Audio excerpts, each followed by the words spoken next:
Jake just also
Today is Tuesday, September 8th, 2020, and we're going to call the meeting to order at 5:45 p.m.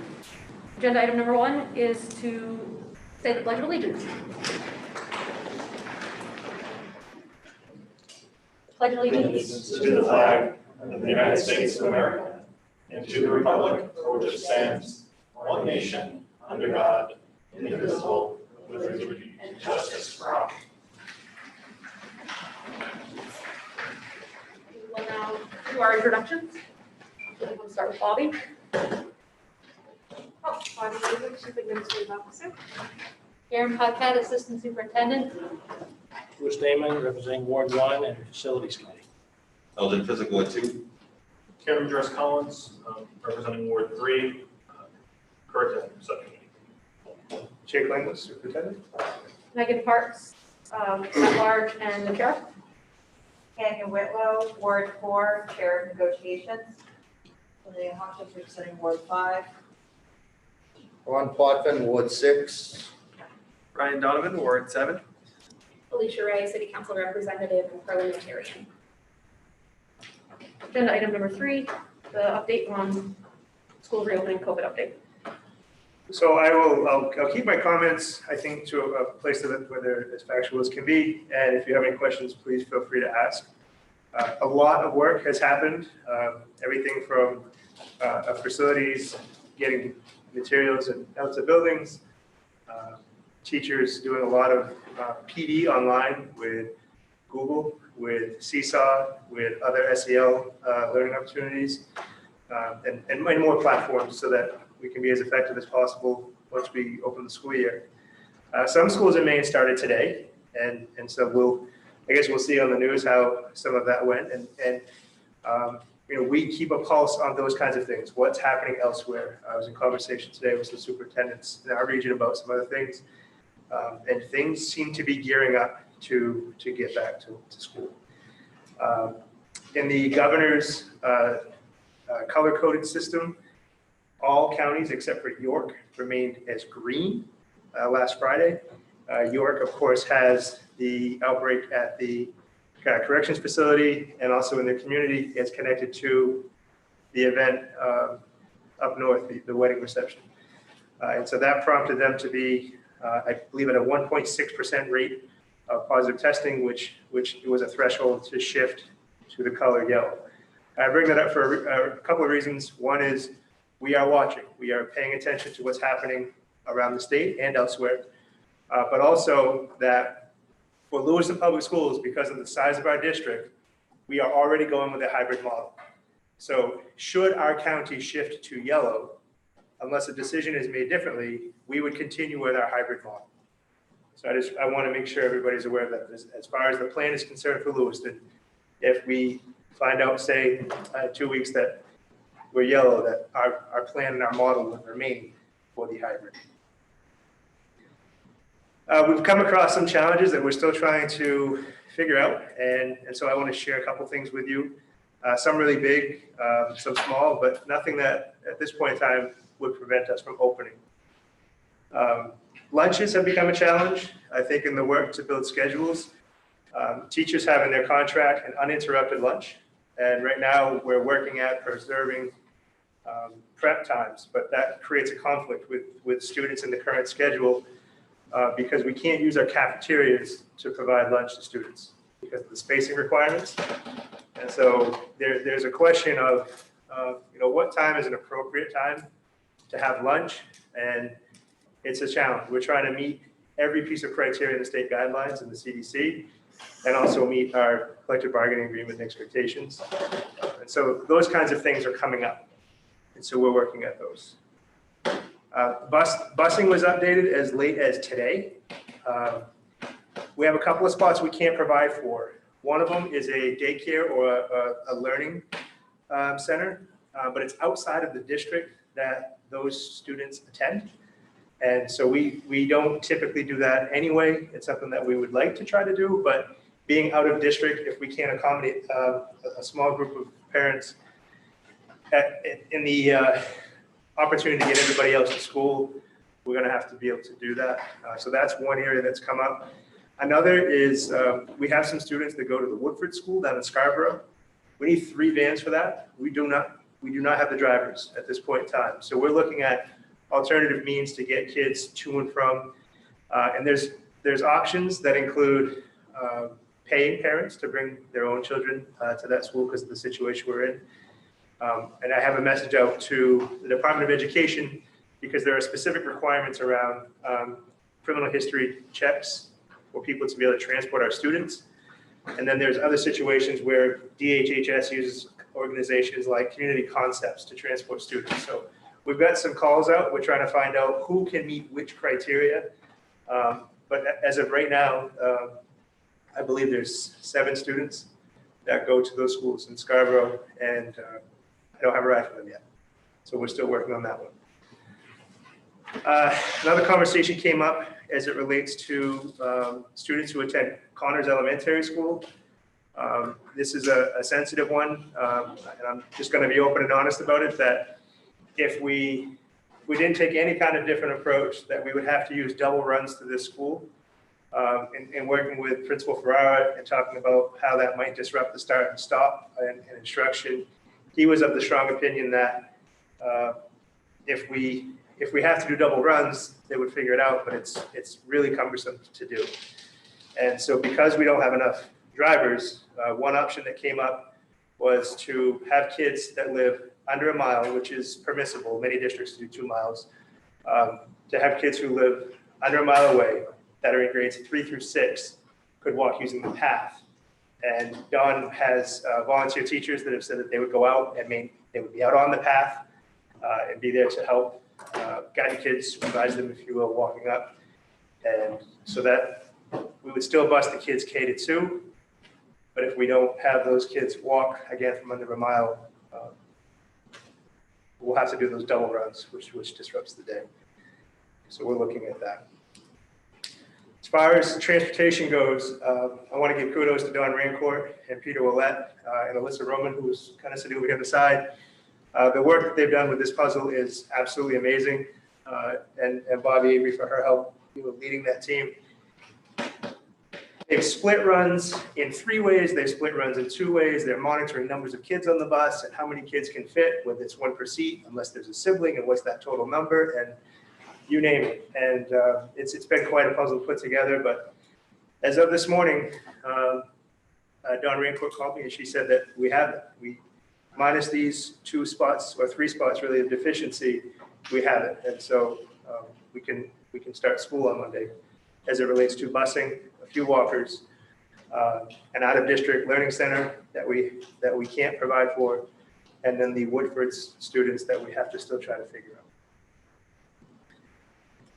out. From a facilities perspective, things are really coming together. I'd like to share some kudos to Jess Dewin, who's a LRTC instructor.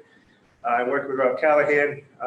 They have a vinyl printer there, and she has given of herself and her time and the equipment to print all the stickers you see in the buildings. Stay 6 feet apart, with the logo and the colors of the school and the arrows, things for bathrooms, signage, laminated, you name it. They've really been very, very helpful. And so I want to share kudos to them. But as you walk out or walk in and you see the little dragon on the sticker, those are all made right here, or right next door, I should say. So thank you to Jess Dewin for doing all that work. Spray bottles for classrooms are still on the order list. They should be here this week. It's a really tight turnaround. Those were ordered, again, weeks and weeks ago. They just haven't arrived yet. And so spray bottles will end up in classrooms as soon as we have them, and they can be used to clean things as need be. We're still short on devices. Again, no fault to anybody here. Nation was at a 5 million device deficit a couple weeks ago, and I don't believe that deficit has shrunk at all. I think it's actually grown. But they're on order and they're on the way, and once we have them, we'll get them out to people. I just want to thank everyone for their flexibility. There's nothing we can do about devices we don't yet have. And I guess my last thing, and if you have any questions, feel free. Still looking for just a little bit of input and thoughts on if we have a data point in the morning and we have to cancel school, I just want you to be aware that, that's a possibility. And those data points could be 4 bus drivers called in this morning, and we can't transport people. It could be 10 staff have come down with a bug, COVID or not, but if they're following their symptoms monitoring, they would not be coming to work. And if we get to those kind of thresholds in buildings, that we may have to close them for the day or days, depending on the situation. And so I wanted to share that with all of you. Those are data points that we're going to monitor, but that's a real possibility. I just want to share that out loud with all of you. See if you had any thoughts, and I'll entertain any questions you have. Jay, would it be building by building? For a closure, Yeah. it's potential. I think that the transportation scenario could be larger than building by building, but I think a staffing scenario could be building by building. I think it would be smart of us just to have all the data points that we can, and if we're seeing something that's isolated, to talk about cancer in one building, almost treating it like a water main issue. Obviously not the same issue, but it's something that would disrupt the ability of that facility to perform the business of school, and then to go that route. So there's a potential to be building by building. The challenge that we have right now in our subsystem, teachers, they usually report, they try to get it in as early as they can, but some of those data points can come late. And so that's why we've taken the approach with the extra building subs. And you might see me in a classroom someday. If we get the phone call that we just need one more person, then I'm gonna have my schedule changed, and I don't know how to do with the little ones, but middle and high school, I'm good. I'll do the little one for you. Karen will go with it. Will if that happens, will it still be remote as far as people subbing in as far as remote, or is it just shut down totally? There's a couple of things that come into play. That's a good question. So the remote students would still go about their schooling. If we have to cancel school kind of last minute for that one building, we would not be able to conduct remote school for that group of kids, if that makes sense. The ones who would have otherwise attended. Now, I would never tell teachers they can't, try to give student learning activities to students. But if we close the building, it's because we have a capacity problem, and I don't want to create an inequity that way. Also, we should know from a state counting perspective, if you have to close one building because of the situation, it doesn't impact the number of days on the calendar as qualified for school. And then the third caveat to that is, as we look at pending snow days, in this model, we're working to get things in place to make sure that students have packs that are, they have some shelf life, so they can go on the shelf at home. And if we have a snow day, it can actually count as a school day, as long as teachers are able to still do teaching and learning, and students can actively participate in that and have lunch. So lunch is a big piece of this. So if it happens early on and we don't have lunch, if it's on a big scale, we may have to make those days up. But if it's later on and we have food on the shelves, then it gives us more leeway. Only the kids that would have been learning in person that day have to make it up? Because the other kids would still have their day count? Only if it's whole district. So if it's one school, it won't impact our count for the day. So if So like, if for it's a example, Monday and Monday, Tuesday students are in-person students, and Monday gets closed down for the district, that counts for the whole district, even the kids that can still do their online learning that's normally scheduled for that day? I believe so, if we close as a district. Yeah. Okay. Yeah. But one example is a year or two ago, we closed McMahon because they had a water main break, like either just outside of or within the school, actually. I think it was in the hallway. And that did not count against the district as a whole. It was just one school. Mr. Majoros Collins? Are we in a position to provide flu shots to staff members? Yeah, so I've been communicating with our lead nurse, Wendy Burgoyne at the middle school, and she has talked about we can provide it for staff, and we've done that in the past through our nurses. And that is well within our scope, and we're able to do that. We can't mandate it because it's considered a medical procedure, I believe, but we can provide it, and we have. I asked about students, and the response was it's really not manageable to do students because you have to monitor them for at least 15 minutes or 30 minutes, depending on the vaccine. Don't quote me, I'm not a nurse. But she did say that local organizations, Hannaford's, Shaw's, CVS, there's a number of different places where kids can go, and that we could do a good job of sharing that information out so that students could go get a vaccine. But it wouldn't be by way of the school.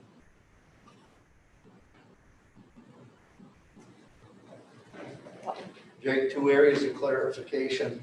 One, a lot of questions about how cohort D is going, if we're going to attempt the 4-day learning, or we completely backed off and keep everybody at 2-day learning. And then the second one is a lot of questions about what the expectations for the students are on when they leave school and it's a half day.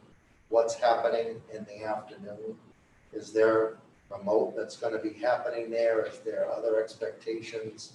There doesn't seem to be some confusion with parents on what the afternoon's for. If kids are leaving early, what is the expectation?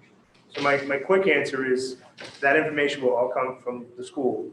But to go a little deeper, we've had a couple of spots where we thought kids could go cohort D, but because of lack of staffing, we've had to split that group. We just don't have enough staff to have those kids come 4 days. We do still have some cohort D students. Karen, I don't know if you want to add to that or the afternoons component. Oh, the afternoons, yes. So the school day will remain the school day. There will be expectations for students and staff, even after they go home. So let me use the middle school as an example. A middle school student would go home at 12:30, I believe it is, and they would have their unified arts class in the afternoon. So there's a time period for them to travel home, eat their lunch, and then they would need to log in and participate in their unified arts. At the elementary level and at the high school level, there will be office hours. Teachers will have office hours. There's opportunities for teachers to do one-on-one and small group work with students. And then they will have additional, students would have additional work within the learning platform or paper pencil, depending on whether they have a device or not. And just as a quick reminder, the middle and high school are one-to-one schools. They have been for years with the support of the community and the school committee. And so the devices that we're still waiting on, they're the younger kids. And so we have different abilities at the middle and high school because of the devices that we already have in hand. Is LRTC still going 4 days? Yes. Ms. Hawkins? Have there been any discussions with the city about if we have students walking to school, making sure that the pathway is clear and sidewalks are properly clear? Yes. Even just a couple of years ago, my son was here was at the high school temporarily. He fell got a concussion in front of shops trying to walk to school. Yeah, I know the city has worked hard at that, but I can certainly reach out. Because if we're gonna have little people walking, that's gonna be a thing in the winter.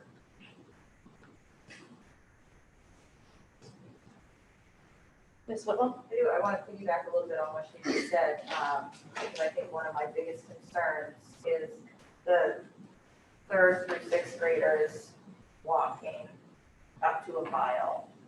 I know that, I'm pretty sure that the other schools, the whole district, there's like a guideline, like if it's within a certain amount, a certain distance that they can walk or whatever, or a bus isn't gonna take you walk or something, but I would think that,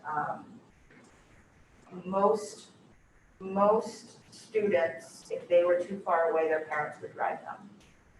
Now, I know that we made sure to have enough buses for all these kids, because that was a huge, that like literally made me sick to my stomach, and we had to talk about this at budget time a couple of years ago. 2 years ago. So, it doesn't make me feel good about having to have these little kids walking in the downtown areas to walk here. So, I don't know what the answer is. Obviously, you guys have done, you're having the conversations, but there's gonna be a better way. So I don't feel good about that. I don't know what else to do. I just wanna tell you guys that this has been a big thing. And for the new people coming that have been here, it's it's an issue, I think. Yeah, there was a significant financial commitment 2 years ago to acquire more buses so that we would not have this problem. We have the buses, we have the routes nailed down, we just don't have enough drivers. And it was a hard one, to even have a discussion about. Yeah. I agree. That's right. So Jake, you were talking about folks having to school, be bused to or banned to school in a different county. How do we manage the county green yellow levels if they're leaving Androscoggin County? So we've had to have this discussion, and so if that county becomes red, those students would actually not attend school at the time. And that's a possibility. The other thing we've talked about, just as a region, we have some schools that are a bit of outliers, and some of them have districts. Their school actually serves a district that is in 2 counties. And so the guidance that has been issued by the state is it'd be a local decision. We exist all in 1 county, so it's pretty straightforward for us, but we could potentially have students who go to that other county attend school that we find out that they're not allowed to go to school because school's closed. May I ask one additional question? So I just want to also jump back to what Ms. Whitlow and Ms. Hopkins were just speaking about, that the fact that we are going to leave some kids out because we don't have the staff, just it feels so harmful. And I know everyone's working to find the best solution possible, but it's just going to be a real priority. And how creative can we get? I mean, there are a lot of folks who are out of work right now. How do we advertise that differently, perhaps? We did make a huge commitment, and I Walking want to. school bus though, like What was that? walking school bus? Oh yeah, the stipends from Longley maybe might be an option. I don't know. Yeah, so in the effort right now in the current problem solving is to have staff stationed at different spots along the path all the way up to the Italian bakery, was what was shared with me, so that students, as they come out of their own neighborhood, would see a school staff pretty quickly.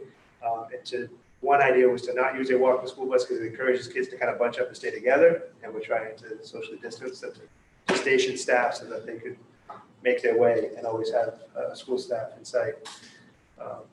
Again, this is just problem solving a tough one for sure. Mr. Donovan? I just also, want to echo, I agree, I think it's fine for the, until we get to the cold months for students to be walking, but it's a real big concern with all the ice. I know the city does their best to keep things clear, but when it's snow, it's very hard to keep all of the paths maintained well enough for people to walk. It's extremely hard. It's a matter of money. So whatever we can do, like I think Felicia just said, creative job posting. Maybe we can work with Hudson to try to do something there, because I really hope we can do something so that they don't have to walk. I know I had mentioned talking to Steve, I also want to have a discussion with PT about traffic on Bartlett Street on that hill. Because I live a couple streets away and I hear the brakes, so. Yeah. Whether it's having patrols there or an officer parked at the top of the hill and the bottom of the hill between certain hours or something, I don't know. Just something to encourage people to be a little smarter about driving, with people walking to school. I have a difficult question to ask. Sure. Are there students at our other schools that are under a mile that are being forced to walk or aren't given an option for transportation? So right now, no. They were able to have all those routes covered. One of the hard things with Connors is the physical size of the enrollment. And so getting all the students here with the limited amount of buses in that window of time is what really became the problem. And there's no way to maybe shift it so that it's one of the schools that are in a more residential area that walk as opposed to the Connors students? So the students start and stop at different times. And so the schools have different start times, and those are staggered just because those buses, as soon as they're done one, they are on to the next one. Personally, those runs are, they're timed to the second. It's very specific. One other thing I would add is they were able to avoid having kids cross East Ave. And so when I say a mile, it's kind of a mile this way, not all the way out across East Ave, which is a much busier through. Mr. Madrigal? So I have a couple of thoughts on this subject. I want to start with the fact that I think it's, all things considered, good when we encourage kids to walk to school, but that has to be paired with a commitment that has been totally absent from the city to not put pedestrians last when it comes to snow and ice removal. And it is just a consistent failure of the city to prioritize every road before they get to any sidewalks. That hurts students and it hurts folks who live in my neighborhood. But I also want to sort of echo Chair Park's concerns and potentially suggest that it might be worth looking at asking older kids at a number of elementary schools, perhaps all the elementary schools, to walk, to avoid having Connors go down to third grade. If there's room to say 5 and 6 walk everywhere rather than 3 through 6 walk at Connors. And then frankly, it also concerns me that we're talking about, only a mile this way. And so, the student populations that come to this school are widely varied, and we're saying only certain students in certain neighborhoods, Linnea's neighborhood, my neighborhood, are going to be asked to walk when other folks are not. The recognition that you want to avoid crossing busy streets, but I mean, again, it's a concern. So if there's a way to ask sort of older elementary school kids across the city to bear more of this burden so that the third graders and the fourth graders and Connors don't have to do it, that seems like it's worth exploring. There was a time not long ago that the high school didn't offer busing, right? Correct. Is that an option to go back to that, so the high school students aren't bused, but then there'd be more busing available for the elementary level? So because they start at a different time, it actually that's right. wouldn't be a great benefit. They have different start and release times. But I still think that, some of the thinking, and again, I'm with you all on this. This was a real, I have more gray hair, I think, over this one, that we don't want to have to ask our kids to walk. We just thought that if it could be staffed and there is a path that's largely not on major roadways, that was some of the thinking of which direction to go. But I get that there's optics around it, up to and including that it should be known publicly that this school committee and the one prior have very much supported having the resources to bus all of these kids. And the one thing that we're short is drivers. But I will also explore, I think this is a living situation. I think if we acquire more drivers, we could add in those runs. I think I can explore other things like, what are our actual populations? And I think that one of the challenges we'll have before us is we need to get these published and out this week, so people know what buses they're getting on and at what time. So that will be in the paper this week. And again, I think it's a living situation, and we try to continue to find ways to mitigate it. And I think some of these are good ideas that we can try. Ms. Hawkins? I just want to say really quickly, I know what a nightmare trying to schedule buses and stops and which goes which way and what way does that. It's a nightmare in good circumstances. I can't even imagine what it's been like trying to figure this out now. I do applaud the effort so far. I don't think we should stop working, but I don't hear that happening. That makes me a little bit calmer. I think we need to get across the drivers in the city to take a deep breath. Things are going to be in flux for a while. And even if we did have the buses, drivers still need to pay attention to those flashing lights, those giant yellow things that look like Twinkies. Just because it looks like food doesn't mean you can treat it like food. Yeah.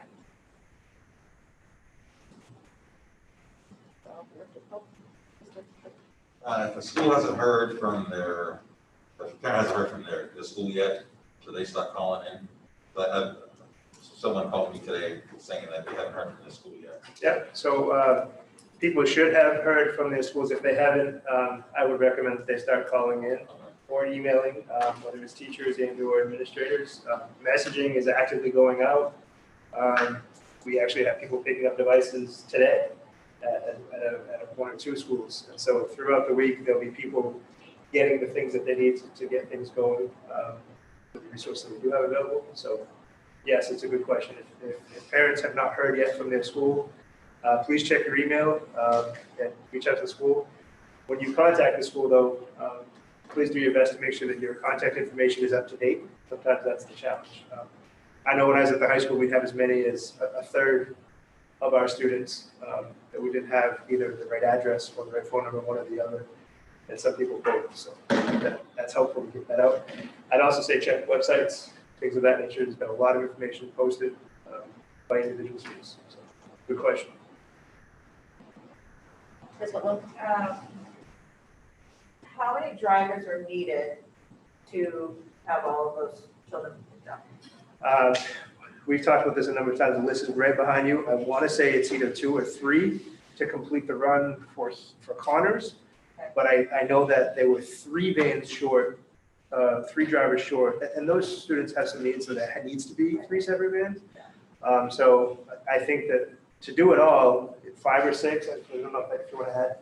So for drivers, you need a CDL license, takes 3 to 6 months for you to get, hi, Alyssa, by the way. Takes 3 to 6 months for them to get through the state system to be licensed. Hudson's always hiring. So you have friends, please send them.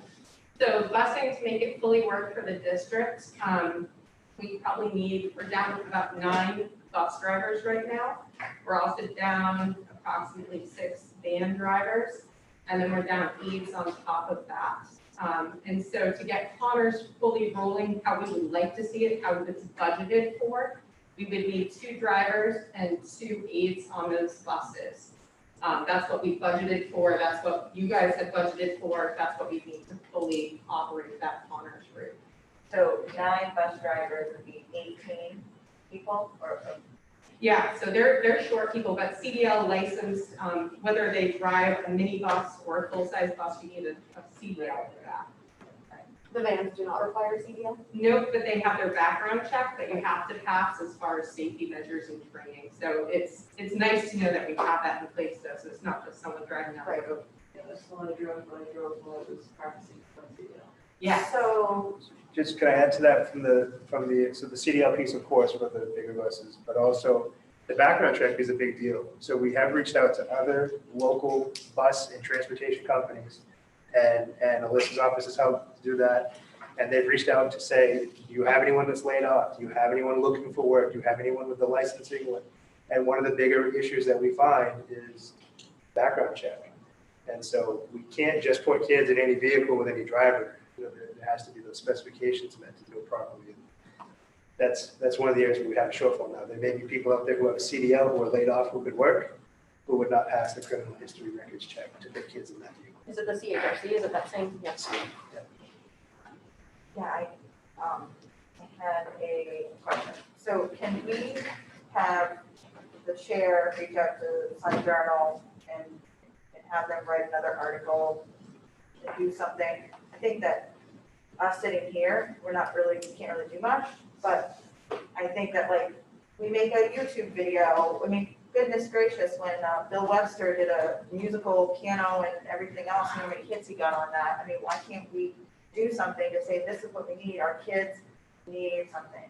I mean, it sounds stupid, but Are you gonna sing a dance, Jake? I'll think about it. Candace got a hand up for that one. Yeah, we'll do whatever, but I think Member Whitlow's idea is a really good one. I also wanted to ask, given that it sounds like we're struggling to find folks, or Hudson's struggling to find folks, what is the pay scale? I don't know their pay scale. I don't know if Alyssa does. Yeah, so one of the things that's definitely interesting with Hudson is that the drivers don't necessarily get benefits because of the hours that they're using. So to get a job that maybe doesn't have health insurance is going to be a really big push. They do have sign-on bonuses that they offer for people. They'll pay for the CDL, they'll pay for the training. but sometimes it's that health benefit that is what somebody's looking for to really round out what they're getting. So the rate of pay, I'm not sure, I can tell you what we contract, like what we have to pay, but I do not know what they're paying. I mean, I gotta be honest, I wouldn't blame somebody for not wanting to take a job in the middle of a pandemic that doesn't have health insurance. So, you know, I think that, that's something we have to look at really closely the next time, Hudson's contract, so. Just for a point of reference, when I drove 4 years ago up in Pittsfield, Burnham, it was through John T. Sear, their company. $11 an hour and no benefits. I think my husband and I both working here $24,000. So if you're wondering how we don't have people signing up to be school bus drivers, that's probably why.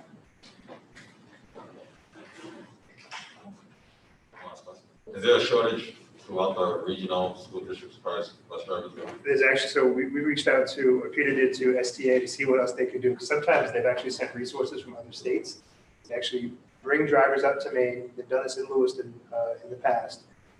They stay up here for the week, they drive buses, and they go back on the weekends. I believe it's from Connecticut. Is Yeah, that- they got $1,200, they had a room they could stay in, they took care of them, but because of the interstate issue, they can't send them up to us. They want to come because they make out good, but they can't come because of the quarantining and all that. And to your question, one of the things that Peter has shared also is that this is nationwide. I know I'm hearing from superintendents all across our region and at the state level that drivers is a shortage everywhere. And I know I've said this before, and I don't want to just keep rambling, but we've had a shortage of drivers for a decade, and we've managed to scrape it together. It was much before Don, and now Don's doing it, working with Peter and others. And this year it's just polarized because we are so short that we can't complete all the routes we complete. Is there a possibility of adding any kind of an incentive for parents who are able to to transport their kids on their own? So that it frees up space on the buses for kids who don't have that as an option? There's some incentives that are potentially available that we could talk about. The hard thing is, do we have a critical mass to complete the run anyway? So if my bus route picks up kids in this geographic area, if 30% of them get a ride to school, it actually doesn't help me with that bus run. I still need to do that run because I still have to pick up all of those kids. I might be able to add to that run, but I still need to complete the run. So that's one of those things. When we looked at the Woodford School in Scarborough, we could pay people mileage to go to bring a kid or their kid or other kids with them. But currently, we haven't had any parents take these on. Any discussion with Lewiston Auburn Transit on their availabilities and talking about the fact they got 2 routes that surround this building that they could maybe gerrymander and, you know, for a certain on the board, I know that there's a 15, 20-minute buffer zone. They'll come up from Lisbon Street up here, drop off kids that are coming right from the neighborhood down there, both buses. So I have not personally reached out to city. Alyssa's saying that she has. I'd also add that in the past, I'll keep my story short. We had a student who was very pregnant, who the best option for that individual was to take the citylink bus. And they wouldn't drop near the school for that to work out. There was complications around age and situations and the drops, but I don't know if that's changed. Yeah, so I reached out to them in the spring, so we have a shortage, it's a nationwide shortage, so we were already looking and happening, so we reached out to them.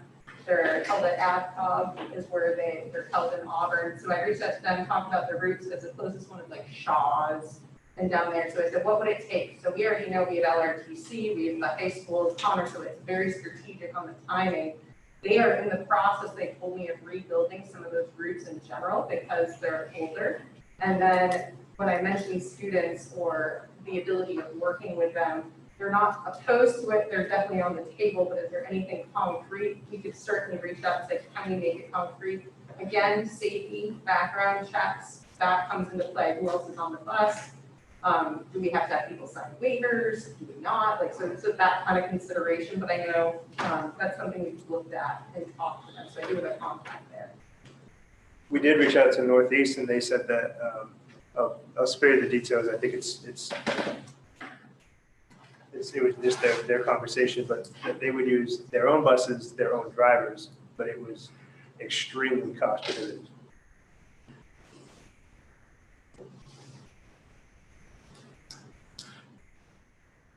Mr. Woodruff. I mean, in terms of the city link option, it would strike me that that at least providing people with the option to say, hey, you know, the school district is happy to give you a free bus pass, and you can walk or you can take the bus if it works better for you. I mean, is there, if we're not saying you must take the bus or this is your only transportation option or whatever, is it, do we still have those same requirements?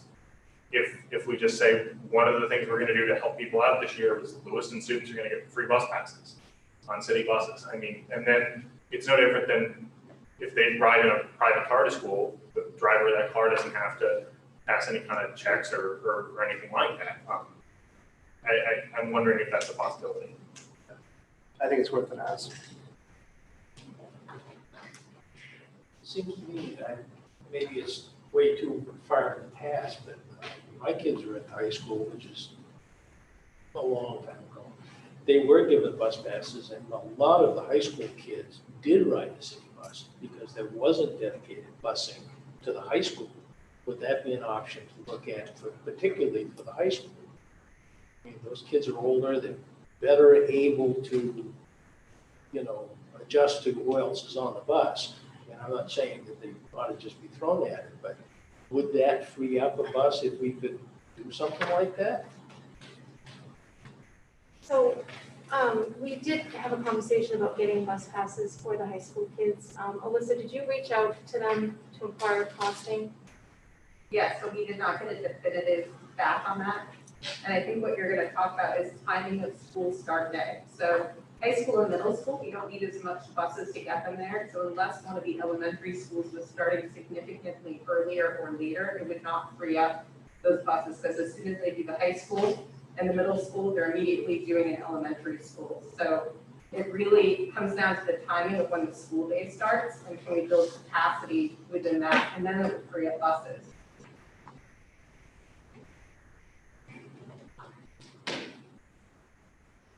Ms. Ryan.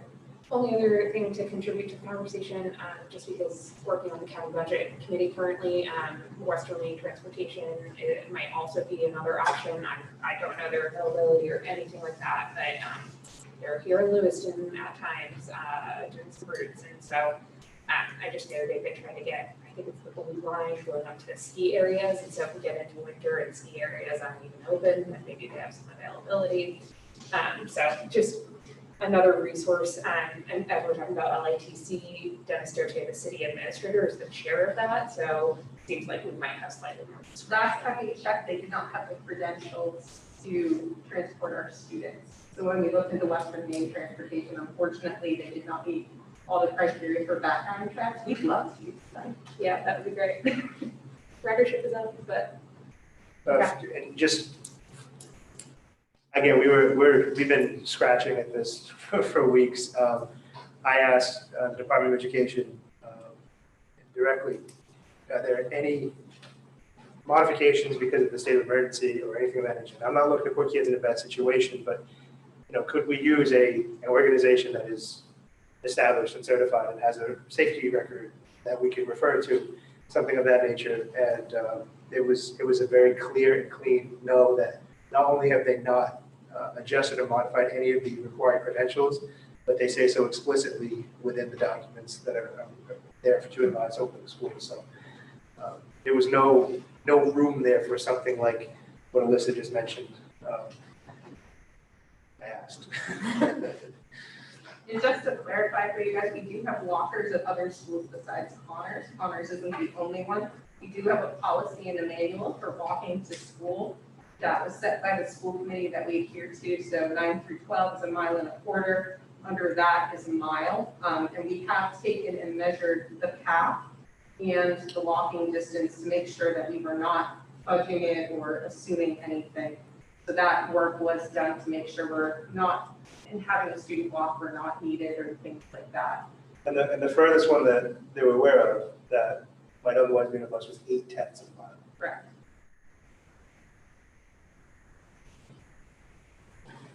I have one question on your update that's not school bus related. Sure. If one of our sending schools shuts down, how does that impact our district? So we're looking at responses internally from every situation has its own individual caveats to it. And so Director Callahan has already created a network of folks from the sending schools. And so we have some other things too that we've had to think of. But so he has a communication line set up. So if there are issues at other schools, that he would be notified because we're receiving kids from those other schools. Now, because we're going with the 4x4 model, those kids would only be attending LRTC. They actually would not be attending their own school because of the 4x4, which has its own nuances. The other thing that I would add is we have superintendent agreements. We have kids that come to our school from multiple towns and cities around us, and we have kids that live in Lewiston who attend other schools in towns and cities around us because of moving situations, parental things. There's a lot of factors that can play into why a kid has a superintendent agreement. So we have, not just from LRTC sending schools, we have kids coming into our school from all kinds of communities, including staff's children who don't live in Lewiston. So it's going to take a lot of communication. And we're going to have to look at what we can find out about the individual situation and then make a decision we can. And the guidelines are helpful with that. And there's a standard operating procedure that was shared on the 26th of August that I think I mentioned last week, but it is pretty clear on what the expectations are for staff. Not that it's overly comforting for everyone involved, but there are clear expectations. And what you do with students is another very clear set of expectations. And I shared some videos about that last week with staff so they could see what to do if your child is sick, what to do if your child has potentially been exposed, and what you do if you're a staff member. And those videos were shared out again today to the whole world. So they're out there, there's some guidelines, but it's just going to be a lot of communication. So we wouldn't necessarily shut down if the sending school shut down? It would depend on how that came to be. If we had an exposure and to what extent. And the other thing that happens, if we have someone who tests positive, the CDC gets involved right away. And they will then provide us with some instruction and guidance, as well as the individual. And so part of the videos is there's not just what do you do if, but also how do you return to school. And anyone who's tested positive cannot return to school and should not do anything around the community until they have been released by the CDC contact tracer to release them. And the criteria for each person can be different. Depends on the whole matrix of the information around them, how in which they became, how they acquired it, how long it's been. There's a lot of information to go through.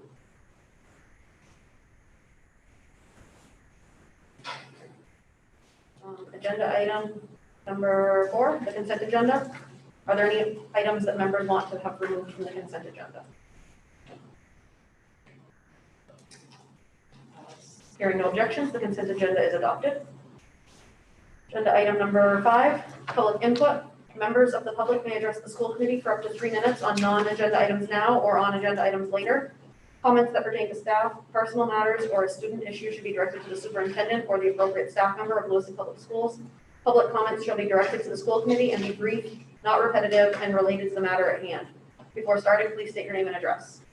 If there are any members of the public who would like to speak. And do we have anyone queued up online? No? Okay.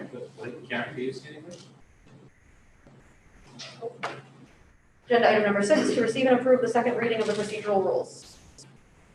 So if I may, there's 2 drafts in your folder, and there's also a shared version. Alicia, did you share that with everyone? Yes. So first, I want to publicly thank the committee for their work at the retreat to guide this document. That was very helpful.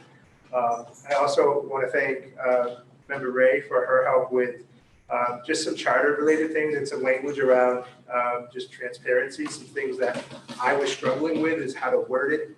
And so she helped provide some input from a city charter familiarity perspective. It was very helpful, so thank you for that. I know there are some items in here that may come up in discussion tonight. And so what I think we were aiming to clarify, there were a few pieces. One was how to select and go through a process to choose and then vote on a chair. And then the process that we looked at for that was to have members be nominated by other members. Those people nominated having an opportunity to accept that nomination or not. And then having a process where we would vote and gather through, I guess it's a pretty direct term, like a process of elimination. So the person with the least amount of votes, till you get down to 2, would be slowly kind of eliminated so we can narrow the field, if you will. And then once the field is narrowed, having a vote, you could do it by a couple of options. One is a roll call vote, and one is just a voice vote if there's only one candidate. Did I get all those details at least for that? Yeah, and just the reasons behind it. So the city Sure. charter says that any member has the right to ask for a voice vote. So secret ballot doesn't really work in terms of our charter, and the public has a right to know what our votes are. So that's why on that, in terms of the right to know law. And then the second part was any motion to be carried forward in the affirmative has to have at least 5 votes. And so that kind of method of if you have multiple candidates getting 2 consecutive rounds of voting would get you to a 5-person majority at some point, hopefully. Right. Or a big stalemate, at which time we would have to revisit. And then another component there was some, I think, good discussion around should a chair, once voted in, choose their vice chair, or should there be another voting process for that? And so it's kind of a combination that the chair can choose their vice chair, and then there'll be a vote on that vice chair, was the proposed language. And other additions would be to, if the chair and vice chair are not available to run a meeting, then the third person would be the parliamentarian. So that language is shifted in there. And if we're short in the parliamentarian, we're starting to get into that realm of do we have a quorum? And if we do, then we would have, we would nominate a pro tem for the meeting.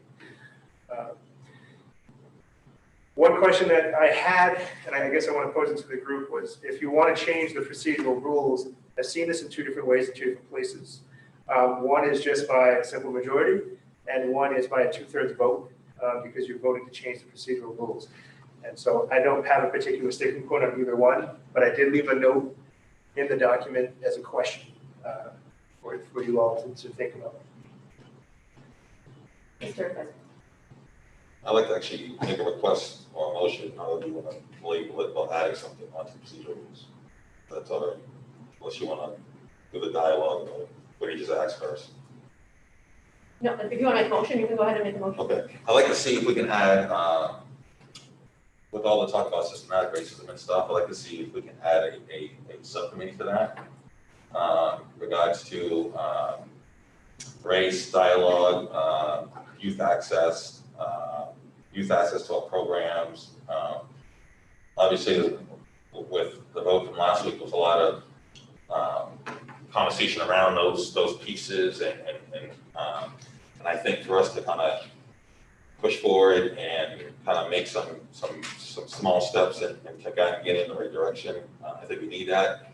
My idea would be that the superintendent, obviously you know the resources and know who's in our school system. You probably know some community members as well. So I would say, you pick your team and kind of go from there. I know some people are probably at their home saying, well, with COVID and all this and that, I think when school's rolling, we can still start laying down at least some foundation pieces, just like moving towards the right direction. Can I comment on that? So we had created my last term, we created an equity and diversity committee with Worcester Public Schools for the school committee. And we were working on a statement of equity for the district that would be what all of our rules, all of our policies filtered through. That has since been absorbed by the City Spirit Committee, which is a citywide effort. And we continue to meet every couple of weeks working on that. And we are in the process of creating a diversity statement that will be for local schools and citywide. So my viewpoint is that I guess it's a great thing, but as far as to, let's go deeper more than just statements and start making some serious progress towards that. I mean, like I'm on the ad hoc committee for the city, regarding city policies, specifically Lewiston Police Department. I guess my viewpoint is we know it's here. We've discussed it at length on Monday, regardless of fell on what boat, on what side or not what side. So we know it's here. We don't need a committee to go, hey, we need to come up with this statement or we need to come to this study. I just think we just need some, come up with something that we can push in the right direction. Mr. Madrigal.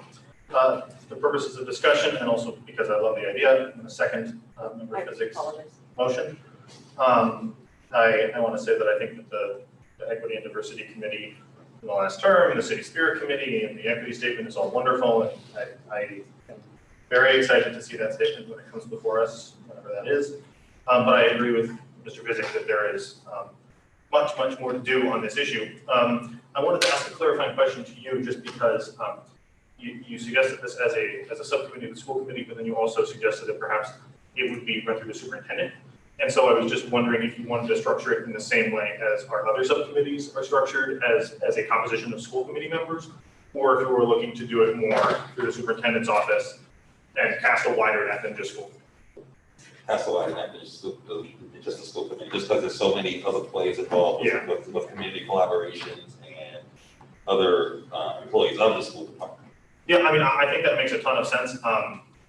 I completely support the initiative. I just wonder if we want to run it through the superintendent and we want to have it be, maybe school committee representation, but not entirely school committee members, if it necessarily belongs in the procedural rules. But I think that we should do this, and I'd be willing to vote to suspend the rules tonight to make it happen. Either way you want to do it. I'll vote for it to be the procedural rules if you think that's what you want to do. I guess I'm good either way. Yeah, okay. It doesn't really matter if it's procedural rules or not procedural rules. I just think we need it. Yeah. So however it needs to be done. So, last school board, the mayor was chair, and he put forth the Poverty Subcommittee. The Poverty Subcommittee, which they went to Harlem and they did some training. I'm curious if that could be kind of part of that. I'm not sure. So I know that Ms. Avery's a member of that, is still active. I don't know if you want to. So to answer your question, I think that they would be seen, and my recommendation is that they would be separate. I mean, they have some overlap, but I think that race and equity, it's a big topic in itself, and it's timely and it's critical, and I would highly recommend doing more work there. Ms. Wright. Just for the conversation about if this might be a procedural rule, which I think now's the time to talk about, because there are some prescribed procedural rules, and establishment of subcommittees comes through policy BDE in the policy manual, which says the subcommittee shall be established through action of the school committee, appointed by the school committee chair. You're given specific functions and duties. There's a lot in here, but I think what the question is if this is a superintendent subcommittee or a school committee subcommittee, because I think there's a fly over here. There are a lot of valuable voices outside of the 9 of us that conversation would benefit from. So that would be my inclination more than putting it in the procedural rules. And then just a general comment on the procedural rules themselves. Trying to do a lot here, and I think that is by nature of this document being handed down and all the versions that we have and that sort of thing. And so I don't want that conversation to get lost in the rest of the fluff that exists in there. Important fluff, but there's a lot in there. Can I? Yes. I think you all know this about me, but I'm passionate about this conversation. And I would say that whether it ends up in procedural rules or not, I do believe that we as a community have work to do. And there are a lot of very good voices in our community that can help contribute to this process. And so I guess I would make it be known whether it's a subcommittee of the school committee or it's something out of my office. This is work that we need to really have a commitment to. Point of order, is this an amendment to what we're talking about with the procedures, or is this standalone, doing its own thing, That's what added? we're discussing. So within the procedural rules, there are set committees. And so this would be, the request is to edit the procedural rules to add this committee to go along with negotiations, finance. Get the four. Which board? Point of order, we don't actually have the finance. Right. In this document. I was gonna get to that later, but. Budget or finance, what's it called? I think we were gonna go with finance, because it's broader. I would just mention that maybe we want to follow policy BDE for all of those, even adding the finance or budget committee, whatever it might be. I would like to comment on your amendment. Because there's so much work being done on this, I don't want to see a duplicate steps. And I just wanted to let you know that what has grown into the City Spirit Committee, the Chief of Police sits on it. There's representation from our immigrant community. James Ford, who was our former restorative justice coordinator, sits on this committee. We've got both schools, teachers, and staff. It's a citywide committee, but it started as a school committee, and it's grown from there. And there's been a lot of work, more than just the equity statement. There's a lot of work that's being done, and the goal is ultimately to rewrite our policies and our procedures with a more equitable lens. So I think it's a great idea. I just don't want us to start over again when we've already gone 2 years into the work. So I don't think my goal is to, so I keep mentioning the policy, my goal isn't that, my goal is basically, just kind of shift the culture and shift the climate a little bit. That's really kind of what the goal is, not necessarily kind of reinvent the wheel with a policy or anything in writing, but more from a standpoint of an everyday in our school system to kind of shift the culture of what's going on. And I outlined the example last Monday about some issues. So again, it's not necessarily a let's change policies or change that. I just think that our school system, I think there's some people with some issues. There's some people who I think they think there's issues, but they don't want to say anything because they don't want to create a conflict. And then there's people who are about this issue. So the biggest thing is more of a culture and climate perspective. Mr. Majersko. Potentially to sort of get at what you're after here, would you see a superintendent's working group on racial justice in Lewiston schools as a potential sort of entry point? That way we're laser focused on student and staff experiences. So we're not necessarily duplicating work that's going on with the city spirit committee that's broader. It's not just schools, that's policy and that kind of thing, but we're really just trying to get as much actual feedback from people who are living this in the schools every day as possible, so that we're aware of it when we're making decisions here. I mean, that's just an idea, but maybe that's a way to go. So the shift would be, again, focus on the daily experiences every day. I think, and I've talked to numerous teachers who, asking them, even when we had talking about the SRO issue and expanding upon, what goes on in the schools. And, but it's, they said a lot of it's unintentional. They said it really is. Some say, well, it could be intentional. But I think to sort of empower some of the people who are quiet, who see something going on and want to say something, but again, they don't want to go create conflict, or maybe they don't know how to go about it, or maybe they're struggling like, okay, I think it's something wrong, but I don't know if it's something wrong, so I don't want to say something, and then tick somebody off when it really was something wrong. So I think it's more laser focused towards the other experience every day. I think some of this is coming out of, you've been working for 2 years, A longer than that, just emergency experience. but what's really come out of it so far?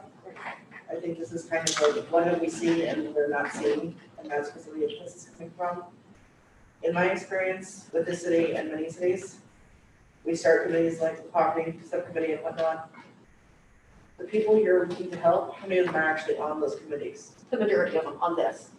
It was, the City Spirit Committee was started by Fatuma, and she grew that population. And then, against my better judgment, the school committee version of the Equity and Diversity Committee was sort of absorbed into that, and so that's sort of become the bigger project. But the ultimate original goal of starting a school committee-based Equity and Diversity Committee was basically what he's saying, that we need to change things right here on the front lines with our teachers, with our students. The reason I say that is like the city had their rental registry committee that didn't have a single tenant on it.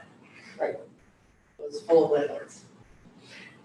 I have an issue with that. There's a saying in mostly differently abled circles, nothing about us without us. Our culture does a whole lot of about us without us. And we need to remember that. And I think having it in the school committee is good, but we need to make sure that we have more voices at the table than just school committee members and just people that are paid by the schools. And that's where the hard part's gonna be, is getting those parents who are disenfranchised to be willing to come to the table. Just be aware of that. Any other comments on the amendment? Now we vote. So if I'm clear on this, this isn't going to be a school commit, it's not gonna fall under section 10. I think that's what we're determining. If it's going to be written into the policy and procedure, the procedural rules or not, that's what we're voting on, right?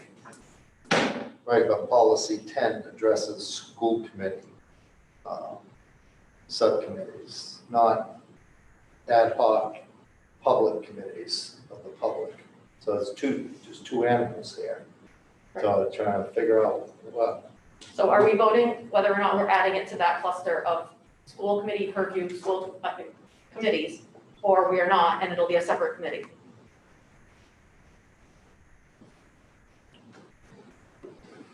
The amendment was to add it in as a school committee.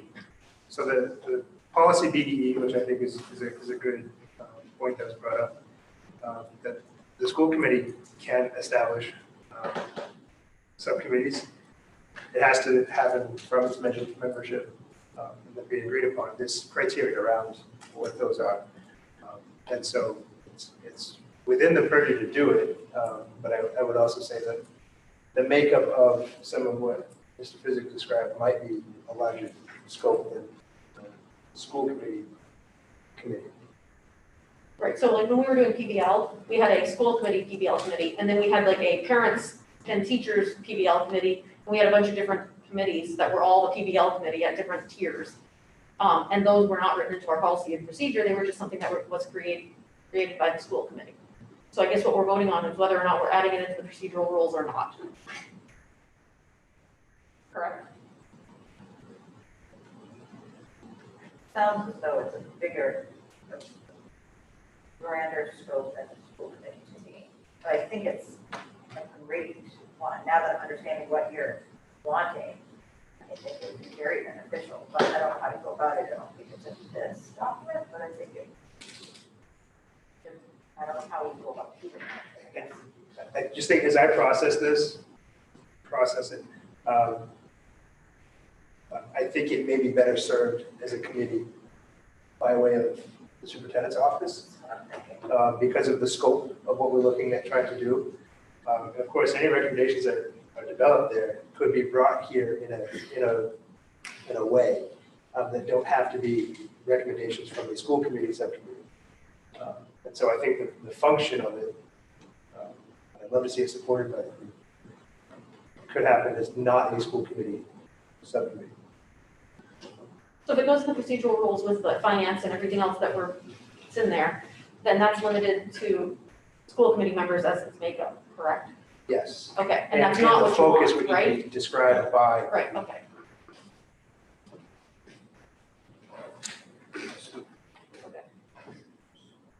So the motion as proposed is actually slightly different than the scope of the school committee subcommittee. So I do want to maintain the second and just do a quick vote on it, or just try to proceed. I would suggest if the discussion here has persuaded the sponsor of the motion to approach this from a different perspective, then the motion could be withdrawn. I'm not sure it sends a great message to vote against the motion. So perhaps if the motion is withdrawn, then we could go about it outside the procedural rules and in a broader scope. And then you just have to have a conversation with Jake to establish this committee. It doesn't have to be a vote. We don't have to vote on the superintendent's committee, right?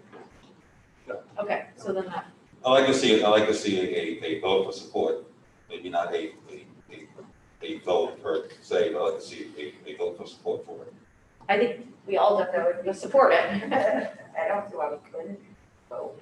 Well, what we would be voting on right now is whether or not to add it to the procedural rules. But I think, And so if we voted, I think what he's saying is before he withdraws this, he wants to make sure that, like, there's a definite, like, moving forward with it. so if we vote on it as approved, as proposed, we're voting on whether or not to add it to the procedural rules. It's a And we, motion. right, and we're not adding it to the procedural rules. So that'll give the appearance that we're voting down this committee to people who don't understand the procedural rules. And that's not the presentation. So I don't mind, again, I don't want to get caught up in the this and that. I don't mind withdrawing it. I just want, like, you know, to get the vote of support for it. Yes, So, Mr. Physick, with your withdrawal of that as a school committee subcommittee, so that it can have a potentially a greater impact and involve more people, I would fully agree, and it sounds like I have the support of the entire school committee to have a committee that exists out of the superintendent's office to start this work. Can we make that a separate vote tonight, outside of the procedures? Point of order. I think, well, Point of order, we can suspend the rules to make this happen. right after the procedural rules conversation. okay. So are you withdrawing So I your, withdraw the motion. okay, So procedural, Do we need the person who seconded to withdraw? No.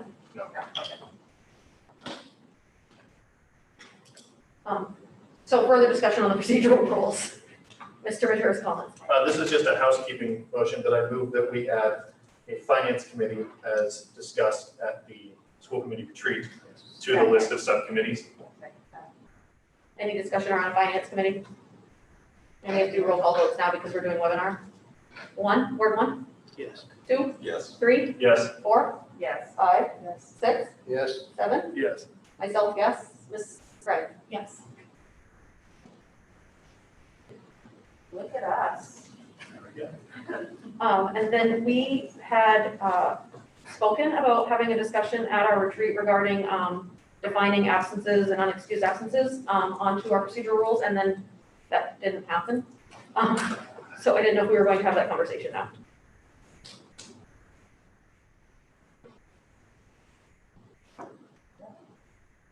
yeah, Clarification, could the parliamentarian speak to any language about that in Robert's rules? So there is a portion in here, it had been lengthier to start, however, the city charter provides, and I checked this with the city clerk because I wanted to be sure for, I was going to try to speak with any authority on it. So the city charter determines eligibility of folks, and so there was a portion in here about people could vote if someone misses enough, that sort of thing. What was recommended was to reduce it to just basically as short as possible. Excused absences include circumstances beyond their control, such as illness, travel schedule, jury duty, or holidays, and notifying the superintendent, their assistant, and the chair in writing if they cannot make a meeting.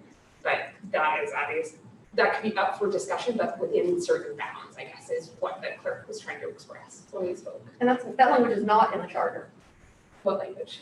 what you just read That's in the procedural rules. for the city. Nope, for the For you. school committee currently. it's in this draft.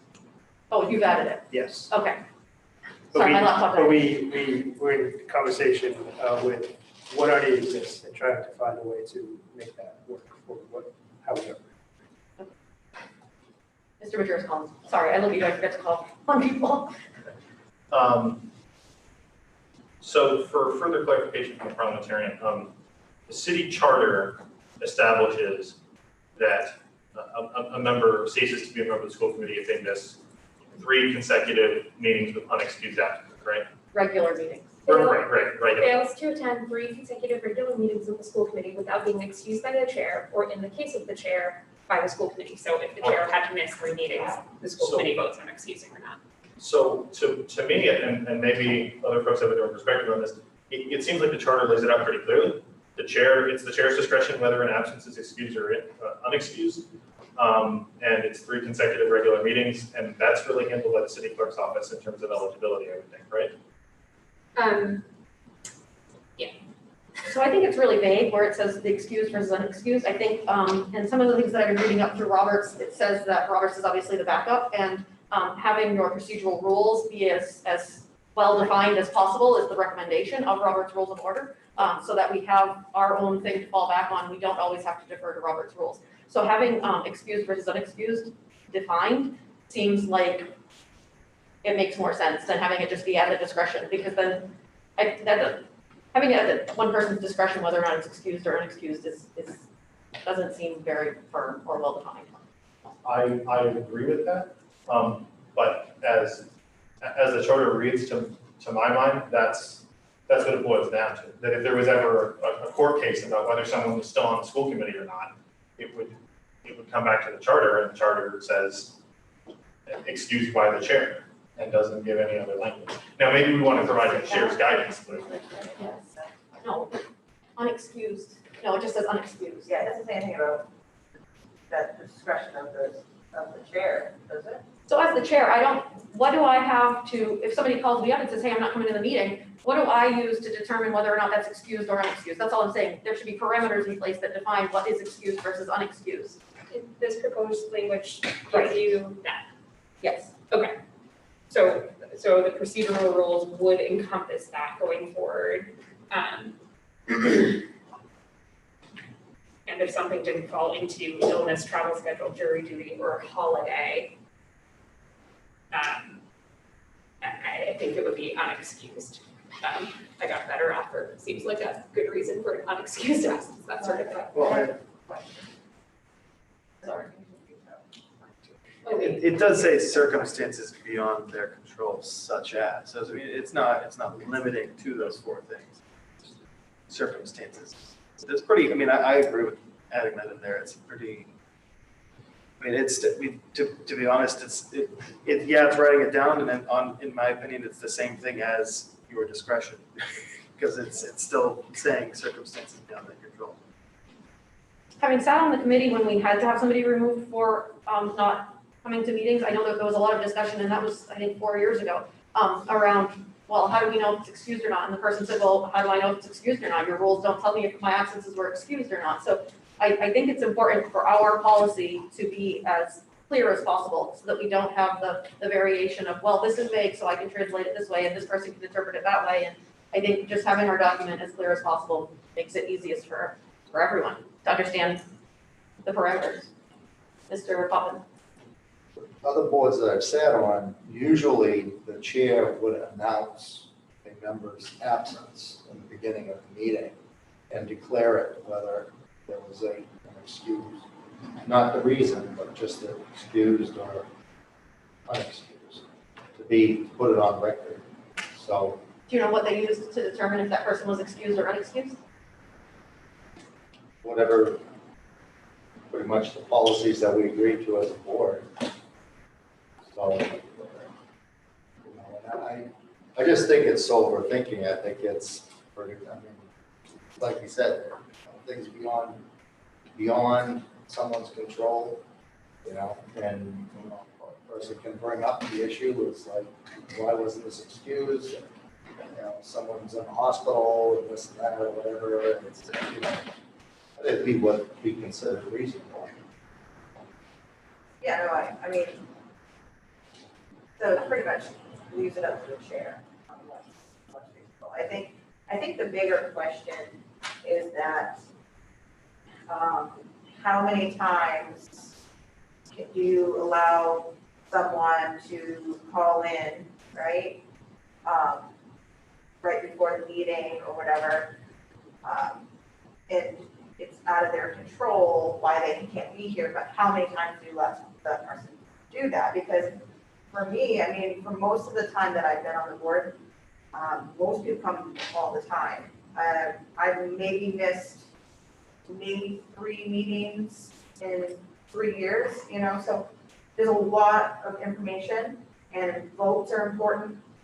So I think that the expectation is we need to be here, and if there's not, if it happens all the time, I don't know, when do you make that decision, I guess, I don't know. So there was some language in the draft that we played with and ended up pulling, but it was around a percentage. And I will say that of all the things that I researched for different components, this was the one that I found the most wide array of answers for individual organizations. Some did it by percentage by term, some did it by percentage over time, some did it by number of meetings. So there was, the framework exists to really go anywhere with this, as long as it's agreed upon. Mr. Richardson. So I want to clarify that while there are many different ways of establishing whether someone is sufficiently diligently executing their duties to continue as a member of the committee, the city charter lays out what that is. It's 3 consecutive unexcused absences.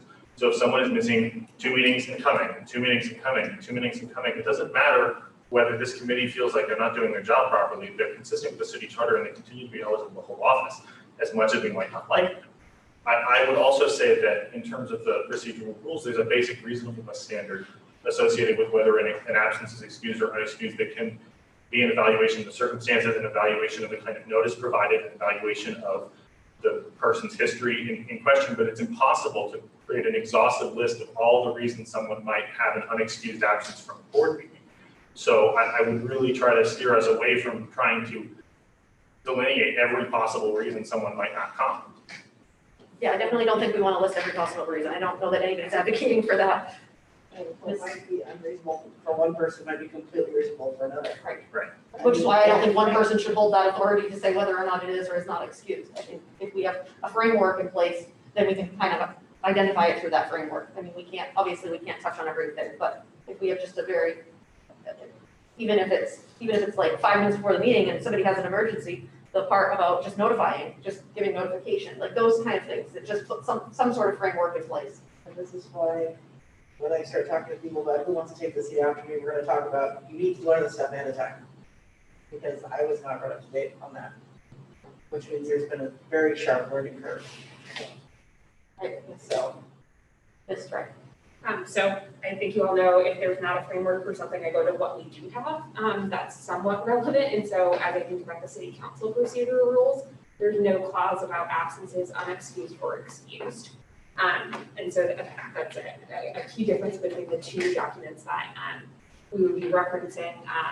And I think they're, again, the charter provides that framework, and no matter if we like it or we don't, if members are not performing their duties, there's really no recourse for them until the next November. I mean, and it stinks, and I think, you know, we all should have mutual respect to talk about those things when they come up, but I don't know that we can, I would not support providing for that. I think, you know, the list here is as explicit as it can be. I mean, I just am trying to think of like worst case scenarios. I get in a car accident driving over here. I don't call the chair because I'm doing insurance or I'm injured. So there's no way my absence is going to be excused. If I'm in the hospital for the next 2 meetings, am I automatically out? That sort of thing. And so I think it has to be assessed. I do wonder, so it sounds like the chair is expressing it should fall to one person. Perhaps it is voted on. Is that the suggestion? Maybe it's just as much as removing the words excused versus unexcused from the policy and then just defaulting to everybody who is absent is automatically excused, and then you would just have the 3 policy. Maybe it's going in the other direction. If we don't spell out a policy to determine what's excused versus what's unexcused, then maybe we shouldn't have the unexcused or excused language. I don't know which way it needs to go, but the way it's written with having an option to excuse somebody or to not excuse somebody, there needs to be some sort of definition for those words, if we're going to use those words. Mr. Donovan. Has it, I guess have previous chairs had an issue with determining excused versus unexcused, or where did they look to for guidance? It has always been, as long as they at least call the chair or call the superintendent, it's kind of just been excused. I don't know that there's been something that was like, oh, this is unexcused, except for when a person didn't call or notify or anything, just didn't show up at all. I think that was probably the only time in the 5 years I've been here that something has been listed as unexcused. That was because they just failed to notify and failed to show up, like no call, no show.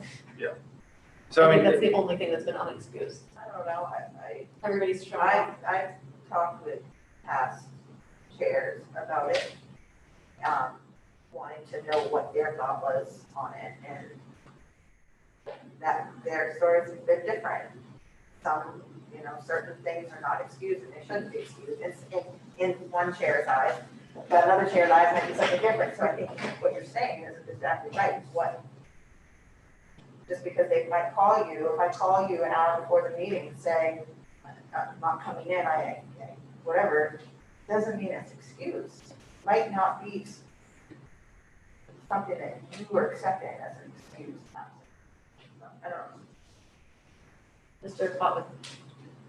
So given that we have a large body of work here presented to us, and we should have made a motion to accept it, to do something with it, and given that if we're talking about changes, we're talking about an awful lot of amendments to be had, a lot of discussion, we haven't even got past one item out of 17. We can just edit the document. We don't have to make a motion for every line that we change. We can just edit the document. We can. I mean, it's being presented for acceptance as presented. No motion yet. So my suggestion was I want a motion to forward to committee, because I think there's a lot more work to be done on this. I have five areas that I have concerns about, and I'd rather this go to be discussed in the policy committee to be hammered out, what would be the more appropriate language.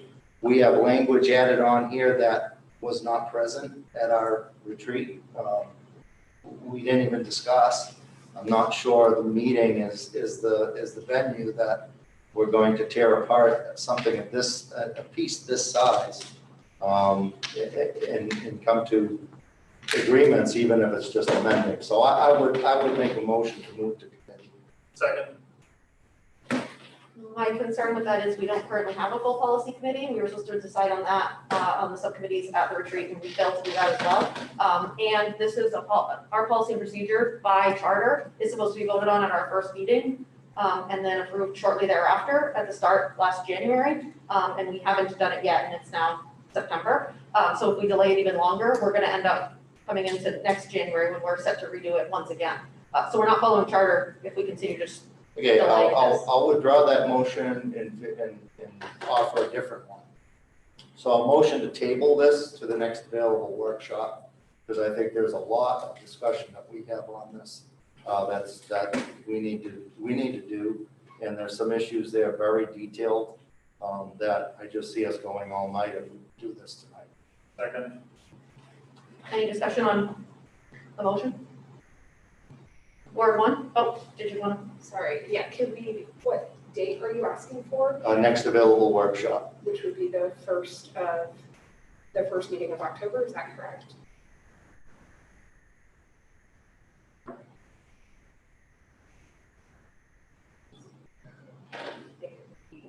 in an hour, a workshop, or should it be another? Oh, I see at least 2 hours. We just went an hour on one item and didn't even come to a conclusion. So interestingly enough, some of the things we talked about procedural rules were when we would have workshops. So since we haven't adopted that, we could actually, as far as next regularly scheduled meeting that isn't already well in draft form, I would say the 28th of September would be our soonest. Friendly amendment to substitute September 28th. as the day that we hammer this all out, however long it takes. Yes. We have a regular meeting scheduled for that night, in addition to working this out? Yes. Okay, so we'll have to. Yeah. But I thought we had agreed workshops should be the first and third Mondays. That's in the procedural rules that we're not voting on. Now, it could be October 5th, which is the following as well. Or we could just approve it and amend anything we want on here at any time. This, I don't know, I'm not, no, there's a lot of discussion to be had. Discussion. So I'm moving the table in a second. I don't believe we need to vote on a table. I think you do, and I think there is opportunity for debate, Okay. but only dealing with the how and when we're addressing it. So my comments on that are just, I am hopeful that the superintendent can present us with the cleanest draft possible to work from, because I think there's a lot of versions out in the world, and that folks do their work ahead of time to come forward item by item, because I think we could have sailed through items 1 through like 4 and then gotten into it, but those are my comments. Do you want me to check on if, I'm pretty sure you need a vote to table, but.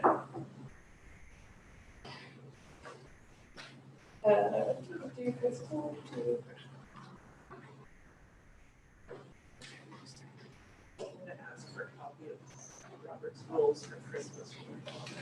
Apparently they just released an updated version, since 11, a week ago they released a 12.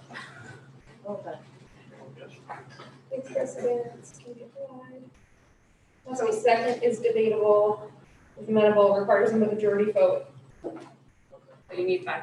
Why can't we just like go through some more of the stuff, like, you've got like a few things there, 5, 6 things that you want to discuss, at least keep it out there so we can be thinking about them and maybe we can resolve some of them. Do you want to talk about them, or Well, is it just too much? I mean, I talked about them, but I mean, with what's involved with some of these things, we're talking, sitting here an hour, talking about something when we have other business sitting behind us that other people or the public may have waited. More like my discussion of why I brought up workshops. So this is the sort of thing, it's a clear example. You know, it's a lot in here. Mr. Richards, The other reason that I support Member Pottman's motion is to Member Ray's point that I'm not sure even anyone is looking at the same draft and a clear, clean copy that addresses as many sort of functional things as possible to work off of seems essential to me to ensuring that everyone knows what we're voting on and is able to do the work efficiently. And we don't have that tonight, and I understand that this is way down on the superintendent's priority list as it should be, but you know, that would make the whole conversation much faster if everyone had a clean copy that we were working off of. just for conversational purposes, because it's being discussed, is this a request from the school committee to not have a tracked changes copy? you want to remove all of the stuff that you've removed, and so we're looking at only an updated version? Sure, past practice has been to include track changes, and that's where you get all the red lines and the underlines and the strike throughs. And because this document was pulled together from 4 other options at meetings prior to my sitting in this chair, and then we talked about it at the retreat for about 3 hours. It did come to conclusions on several key items. I'm fine with providing a clear draft. In fact, I shared with others that following this document is tricky right at this point because there have been so many edits and so many different layers that just looking at the fonts has been a challenge. Left them in though out of due diligence for tracking changes that people are very passionate about.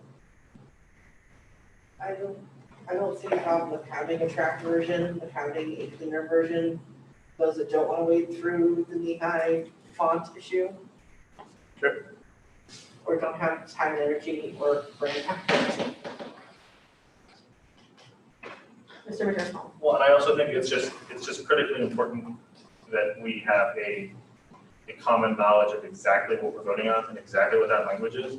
And the benefits of the track version also sort of serve to undercut that in the sense that, you know, there's lots of language included that, is this part of it, or is this a previous, aspect of it, and all that kind of thing, and that's all helpful in deliberating, but it's not helpful in determining what it is that we're actually voting to approve. Is anyone opposed to having two side-by-side versions, one that shows all of the changes over time and one that is cleaned up to what we've already agreed on? Is anyone opposed to that? Okay, and that's what we'll do. And now we have to vote on the motion. Ward one? Can you restate the motion? This is to table to either A workshop on September 28 28th. or October 5. Either. I believe you said the 28th. September 28th. The table.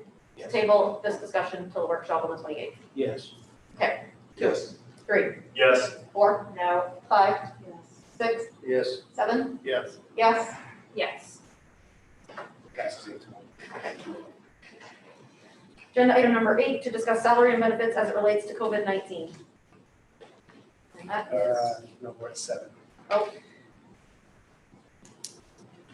yes, 7, to receive and approve first reading of policy GBJ, personnel records and files.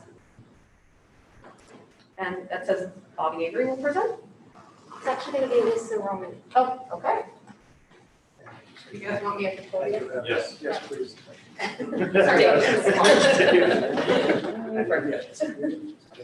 Okay. I get to stretch though. We did some last time. You got any more? If it's already on, we Okay. So yes, my name is Alyssa Roman. I am the Nutrition and Transportation Director for the district. So I'm here to present a policy that is one that you might look at that be like, why do we need to do this? So I believe in your packets, we're given support documentation. So a state law that was passed actually last fall into winter requires for schools that have over 50% free and reduced, which we are one of them, to offer at-risk supper programs for the district. That law passed, and as such, we need to fill out our application for that work. Part of that application, and it's called the Child and Adult Care Food Program. So part of that application asks for the direct date of birth of those that are overseeing the accountability for the program, who's eating, financial responsibility, things like that. The reason for this, and I provided even more, so USDA was granted by Congress the right to oversee their programs and check for fraud. So there is a national fraud list for the Child and Adult Care Food Program. It's to prevent somebody that is running a daycare to take their reimbursement money and buy a car with it, or otherwise not put it towards the program. It used to, before the state of Maine whittled it down, it used to be that we would also have to provide Social Security and all that other information. That is no longer required. It is simply the date of birth of the employee. When looking at our current policies that we have in place, it was noticed that it doesn't talk about date of birth anywhere, and it lists what we can share and not share. This information is never to be shared publicly. It is only to be used for the federal government's list of fraud. It is not published. You cannot go and Google the national fraud list and find out, and it is passed on to state agencies to help moderate to make sure it's not on the fraud list. So this policy would allow me to fill out the required paperwork for the Child and Adult Care Food Program to offer our students, when we say supper, it could be something as late as now, or it could be right after the school day, a more substantial meal. And it also provides the district more reimbursement to give that substantial meal to the students. Question? Ms. Wright. Thank you. So just to clarify, the section that's being added to policy GBJ, which is already in existence, it's under the heading information needed for federal or state applications or grants. Just that paragraph is the only change? Correct. Okay, thanks. And I did leave it as federal because that way, in case the USDA requires further information for us to comply, the USDA also, for any of you, before we did free lunch and breakfast for all, I would ask everyone their income. they had to show me. I saw a lot of tax returns and things. I am not allowed to disclose that. I have penalties from the federal government. Same goes for superintendent or any other person that has access to that. So there is steep fines and penalties and jail time if we were to disclose that. So very similar, like special education keeps separate information. We also are under obligation. So I wanted to make sure that in the future, if a federal program required something of us, that we would be able to release that data as required by the federal government or law. Mr. Majersko. This seems totally reasonable. I just want to ask if anyone has checked with representatives of the employees to make sure they're fine with this. I am not aware. I know a couple of years ago, we brought this up before it became state law. And people, obviously, they want to know where their information is being shared. I think that's the biggest thing, is knowing, is it just going to be put in the paper? What if something comes up? How is that handled? This is all handled within so that people outside would not see. If for some reason the state came back and said, we have someone on the list, it would be going to Jake or for me to Bobby. Those would be really the core crux of people. It's like an HR document, so it can't just be shared publicly. I move that we approve the first reading of policy BBJ, personnel records and files. Second. Any discussion?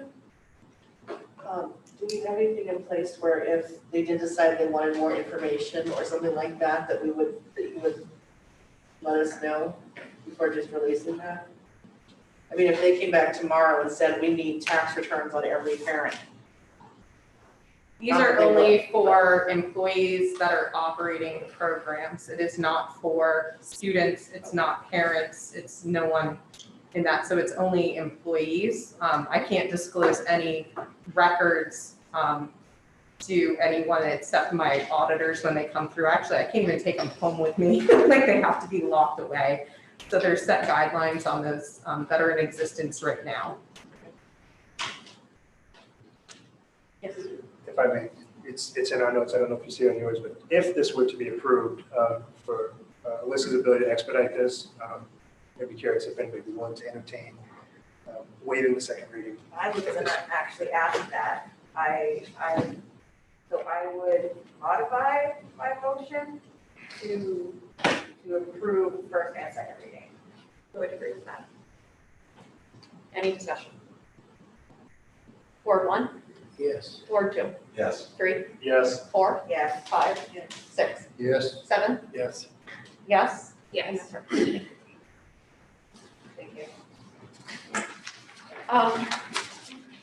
When we had public comment on agenda item number 5, we hadn't checked the email address. And Jake just noticed that Superintendent Langlis just noticed that there are a couple of public comments. Do we need to suspend the rules in order to read those now, or just if anyone's opposed to those comments being read now? I thought we were switched over to a different format. Yeah, thank you for bringing that up. So the reason I didn't look is we had announced a couple meetings prior that we were going to discontinue using the email address because we have the webinar format now. And so I think just as we transition, I didn't look. And then I got a message that someone had sent something in and wondered why it wasn't read. So we have 4 messages. And, I think with the board's approval, I think that this could be the last time we read from those because we have the webinar accessibility. Is anybody opposed to the? What website, email address are they sending that to? It's Public comment at BostonPublicSchools.org. I swear, I read something when I was going through all of this, that was still being used. When I went through stuff today, I saw it, and there were 2 email addresses, that one had an S on it, one didn't. So now I'm curious as to where that is. So I don't know where you still saw that. somewhere.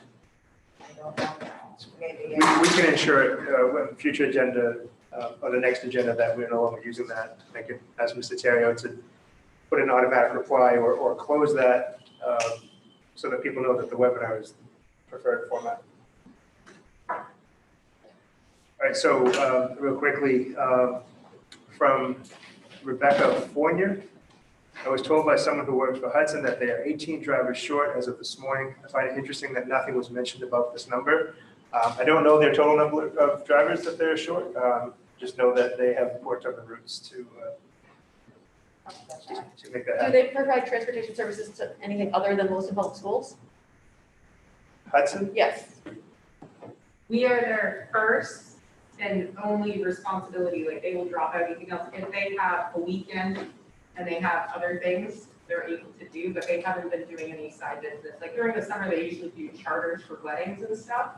But because of COVID, they're not doing that. There is safety protocols in place before people and after people are on the bus. So if those charters aren't interchanging. So no, they are not using them during a school day to do anything but Lewiston Public Schools work. But if they're saying, if somebody at Hudson said that they had a shortage of 18 drivers and we're saying that the shortage is lower, could that be for other services that they provide, not specifically for Lewiston Public Schools? They're probably lumping together their bus drivers, their van drivers, and their aides. So that combined total will get you to that higher number.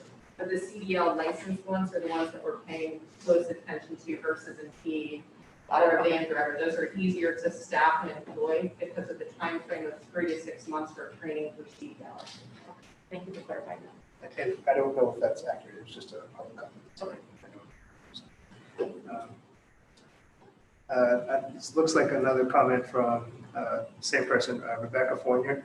I'm reaching out to you as a citizen of Lewiston as well as a teacher in Lewiston. I'm concerned about reopening September 14th because as a district, we are still unprepared. I'm impressed with all the work that has been done, but I'm concerned about what is remaining. Many teachers have not completed their trainings necessary to begin. Those who have completed trainings are struggling to accomplish all the planning, social, emotional, and academically that is necessary between now and September 14th. Particularly because we have 3 days being spent working with parents this coming week. We are not being given time to plan academically. There are also insufficient health and safety protocols in place. We only have flux protocols currently in place for hand washing, bathroom, lunch, recess, and hallway procedures. There are many other facets that have yet to be accounted for. As a teacher and a Lewiston citizen, I implore someone to make a motion this to either further delay the start of the school year by 3 days to a week for further planning. Unwilling to delay the school year further, then I implore someone making a motion tonight, make a motion for school to begin fully hybrid until health and safety measures are fully functioning, busing fully staffed, and academic planning has occurred. Message from Stephanie Poulin. Many staff are frustrated that we have not seen the special education audit done by the outside company. We were told we would see this report in July. Staff is being told this isn't a priority. We disagree. Message from Kira Sormedo. Kira, I apologize if I'm pronouncing your name wrong. As far as I understand, a teacher can have a significant exposure and continue to teach in person. This is extremely concerning due to the number of siblings that we have spread throughout the district. As a person with high risk, I have significant concerns since at least half of all the transmissions are through asymptomatic carriers. As a result, I would no longer feel comfortable teaching in person if even one person in my school experienced a positive diagnosis. I know many other educators who similarly, it says. Will the district and school committee consider taking a more strict stance on exposure for staff? Those are the 4 items that came in through public session through the email.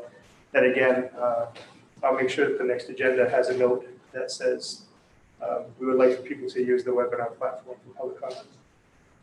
Thank you. I feel like it's more authentic to hear someone's voice than my stale reading. No, okay. Mr. Madroscones. I want to move to suspend the rules in order to support member Physics' suggestion for superintendent's working group on racial justice. Second. Any discussion? Or What are we doing here? a vote of support for the, To suspend the rules and then another vote. oh, yes. Yeah. First, we're voting to suspend the rules, and then doing a vote to support the committee, the superintendent's committee that. You're on second, right? Elgin's committee that he wants us to. This is outside of the procedural rules that you just. Yes, this is separate, yes. Yes. Word Yes. 2, Yes. word 3, Yes. 4, Yes. 5, Yes. 6, Yes. 7, Yes. yes, Mr. Wright, Yes. Chair, I have a second motion. yes. I move that the school committee officially support member Elgin Fithick's suggestion for a superintendent's working group on racial justice. Second. Is there any discussion? Ward 1, Yes. 2, Yes. 3, Yes. 4, Yes. 5, Yes. 6, Yes. 7, Yes. yes, and Ms. Ryan. Yes. Thank you. Madam Chair, Yes, 5 minutes. yes. Is anybody opposed to taking a quick recess? 5-minute recess? Nope, okay. Who seconded that last one?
Okay, good, thank you. Agenda item number 8, to discuss salary and benefits as it relates to COVID-19, and that will be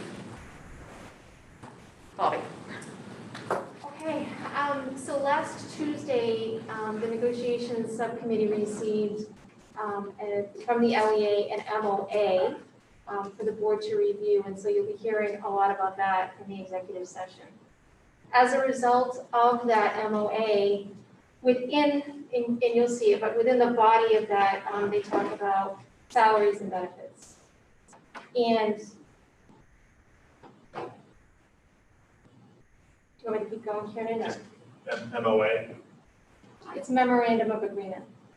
Yes, sorry about that. So before the negotiations subcommittee takes any action, or the board takes any action on that, I wanted to bring it to the full board attention this evening that I'm getting ready to make phone calls tomorrow, well, the rest of this week actually, to all staff that have been impacted by COVID-19 as it relates to not being able to accommodate them.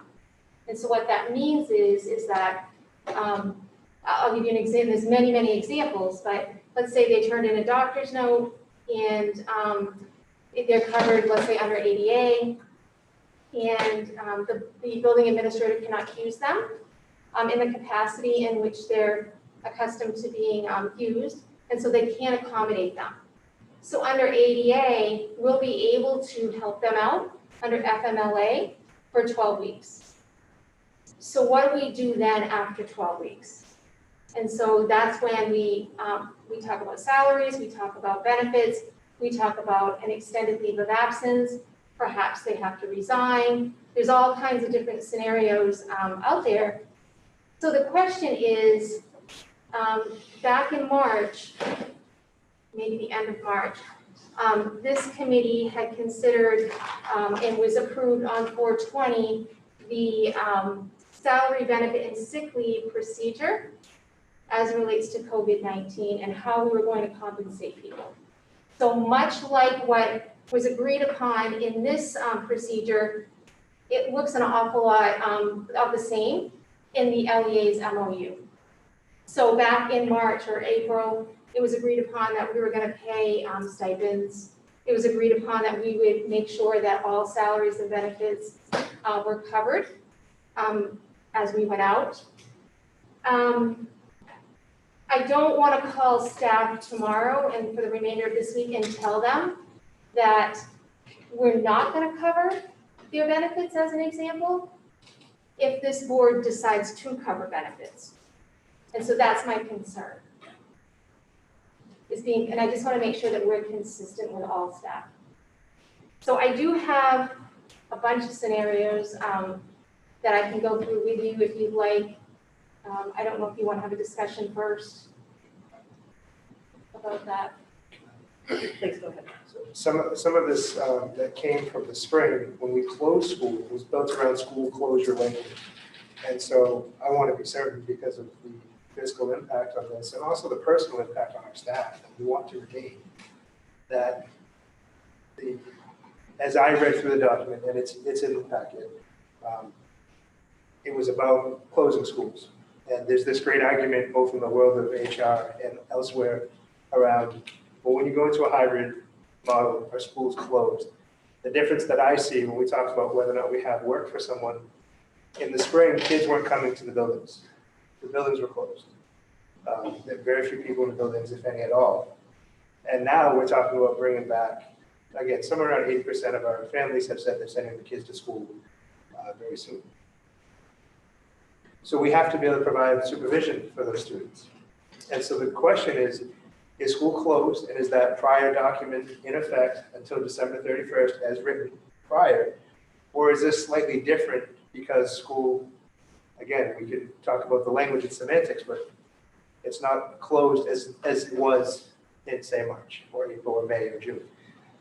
And so in all fairness to HR, and Bobby and I have had a lot of discussion around this, we need to know, is it the intent of the school committee to carry forward with that same line of thinking from the spring, knowing it could lead to deficiencies in supervision in the buildings, And some of those examples, I know Bobby has scenarios too, but I just want to share one with you. We have an ed tech whose primary job is to work with the student who's coming to school. And that person can't work at the school because they qualify for accommodation. This decision would decide if we are going to keep that person employed, pay some or all of their compensation and benefits, depending on what's decided. Or, as Bobby said, because that student's coming to school and the staff cannot, we run into a wall at one point, depending on what they qualify for, whether it's 12 weeks or another scenario, depending on the reasoning and the qualification. If we don't have work for someone as an employer, what is the decision that we're going to make fiscally? We're going to maintain that, or are we choosing to not maintain that? Which there are significant repercussions either way. So really, for me, it comes down to prior agreement. If we don't have work for someone, then what?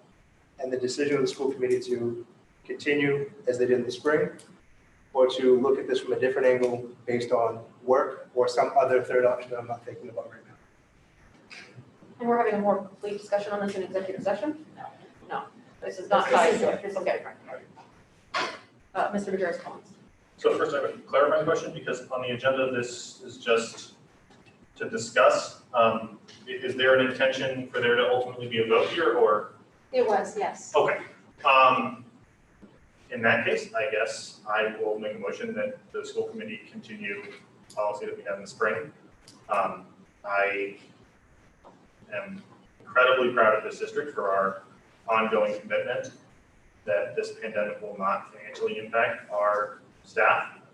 And I am not remotely willing to vote to throw someone out of a job because they are medically or otherwise, through no fault of their own, unable to do their ordinary job, and potentially leave them with food insecurity and questions about their housing. So that's my motion.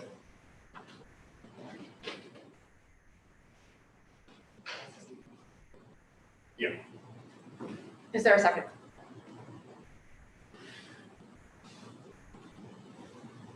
There is no second. Motion fails.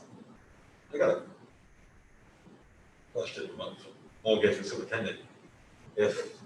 So let's say the same example you gave, this person, they basically can't do their one-on-one ed tech job.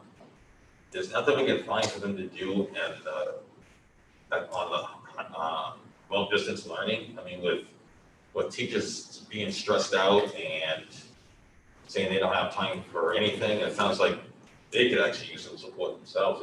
Is there nothing that we can find for these people to do? So we can try to be creative.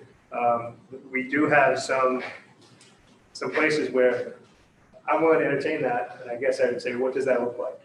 And so when you have an ed tech, we don't have devices for all of our ed techs to even access things remotely. Any equipment that's needed for accommodations has been requested. And what does that ed tech do? How do they support students? And we have some ed techs that we have worked for. It's not all. But we do have some that it's a real challenge. And I think that's why it comes down to a fiscal decision, because whatever we do, we have to be consistent. And if we have work for people, then we do. And if we don't, I guess I don't want to misrepresent that. And I guess what I mean by that is if I don't have work for an ed tech who would say a one-on-one with a student who was also coming to school, I want to make sure that I can authenticate whatever the intentions of the school committee are with that individual, as well as I could any other individual who's requesting that or qualifies for that. How many employees are you talking about? And do we have a dollar amount? So I don't have a dollar amount, no, but as far as employees, I'm gonna say there's probably about 35 to 40. I mean, they keep coming in. they're rolling in every single day. Right. I'm gonna say, I didn't count them as of this morning, but probably 35. Because people are continuing to ask for accommodations, is that Yes, right? and so there's some in that list that genuinely don't qualify under ADA, FMLA, FFCRA. They just don't qualify. So there's some that it's gonna be a hard message to deliver. Yeah. And I need to know what message this committee wants me to deliver. That's a good question. Yeah. Do we have the right, or by law, can we have them do a different type of job? Say, doing something that isn't around people as much? Yes, so we've been working on that. So one of the, I'm not gonna say it's a requirement, but one of the things that we've asked all building level to do is to look at what they have available. So it doesn't necessarily have to be teaching, it could be something else. We've even tried to get really creative in the HR department. We use some of these folks, in our department to help out. So, but they have to have a skill set as well. So we can't it's just not a transfer. We haven't been able to do that, and I'll give you an example. Some of our ed tech ones they're not certified to be able to be in the classroom to help a teacher. So we can't move them into that capacity, into that role. So it's a real struggle, it's a challenge to accommodate additional work, like different work for folks to do. Go ahead. And is the implication, so you have maybe 35, maybe 40 folks who do qualify? Is that the number you gave? Can you say that again? 35 to 40 folks do qualify for FMLA? No, people I have to call. Oh, okay. So I feel like I'm really lost in what we're So talking about. there's, just throwing out some numbers, and these aren't exact, there's about 200 people that have been in contact with HR, probably more than that, it's ticking up. Yeah. Of those, some qualify, some do not, and even of those, the 35 or so people that I think Bobby's referencing, correct me if I'm wrong, are people who qualify for leave, but we don't have work for them to do outside of school. No, Jake, Is that the wrong number? the 35 are the people that either qualify or they think that they do, and we want to make contact with them so that they're clear. So as an example, if you let me know you're on my list to call because you're really concerned about the cleaning chemicals and they really bother you with your breathing, I'm gonna call you. And I'm gonna let you know that you do not qualify under ADA, FMLA, FFCRA, and then you need to, as the employee, make a decision. Are you gonna come in and work? Or are you going to resign? Are you going to ask the superintendent for a leave of absence based on your contract, your collective bargaining agreement? So it's really making contact with the employee who have said, I have some concerns, or who have legitimate doctor's notes. Okay. So I tried to pare that people- 200 plus list down to. Yeah. So the people who do not have a FMLA, ADA accommodation that can be reasonably met, they make their own decision. We can put those folks aside in my Yes. mind. Yeah. So the concern that I have is the folks who they have Exactly. exception from the federal or state law, and we do not have a place for them to work. Could COVID funding help, is the implication that we have to now duplicate those roles with people who can come to work and do those jobs? That could be the case. So you have two buckets that in my opinion, you have to be worried about. It's that bucket, and then it's all the people that qualify for some type of leave under FMLA or FFCRA. And that's 12 weeks, right? Whether it's medical or whether it's childcare. When those 12 weeks are up, what now? What happens to that employee now? And so one of their options is to take a leave of absence. When they take a leave of absence, they're not compensated. Their benefits are not, the district doesn't take care of their benefits, that's on them, 100%. So it's buying them, I don't know how to say it nicely, it's buying them 12 additional weeks. But we still have to make a decision with them after that time runs out. I think there's one more bucket too. If we go remote, we also have staff that we don't have work for that is different than if we're in school. Separate of whether or not someone qualifies. And so in the spring, that was a real big number as it relates to things like our nutrition staff. And while we still provided nutrition, Alyssa did not need her full scope of staff to do that work. And so, again, it's another area when we think about these implications, that they're significant. So I'm gonna get these numbers wrong, Alyssa, I'm sorry. But let's say Alyssa can appropriate and get out 1,000 meals a day with 30 staff. 18 staff. It's even more proof that they're amazing. But she has 70 staff. So the rest, from the 18 to the 70, are we compensating them and keeping them whole? Or are we making a decision financially differently than that? That's the direction I think Bobby's talking about. There's another scenario too, Jake, that I just got in my email. For subs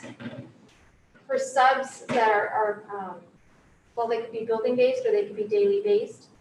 If they're, subjected to, let's say, a school that tests positive and they have to quarantine, let's say they're a daily sub, are we going to compensate them for the number of days that they have to quarantine? So the subs are asking that question right now. The other item on the list of scenarios is where we decided to extend the school year to September 14th as the start date. Food service folks have, let's say, you can tell me the exact numbers, but managers have, let's say they've been shorted 11 days and workers are 6, okay. So they lost compensation because we started on the 14th, but that's important, but then the other really important component to that is benefits. And so we deduct on a weekly basis. And so for me to get it right in payroll, I need to know, am I charging them for those lost days? Am I charging them for their health insurance? Now, I'm not talking about compensation, I'm just talking benefits. Or not. So essentially, when they return to work, their first paycheck would have it come out twice, Yes, which is a huge, it's a big hit. yeah. Well, we could extend it out. I mean, we could extend it out for as long as we want to extend it out, but they pay it back. And that is a big hit, Yes. to those folks. Ms. Wright. Okay, so I just pulled up the first collective bargaining agreement that I could find. I mean, it says in here, under our management rights that the school committee exclusively is vested with the direction of employees. And so if the administration tells us that we cannot use an employee, then we make the determination. Is that what clause you're kind of referring to for us giving you all direction, or? No, it's much like what we talked about in April about how we're gonna compensate them. Okay, but we don't know the implications or the numbers.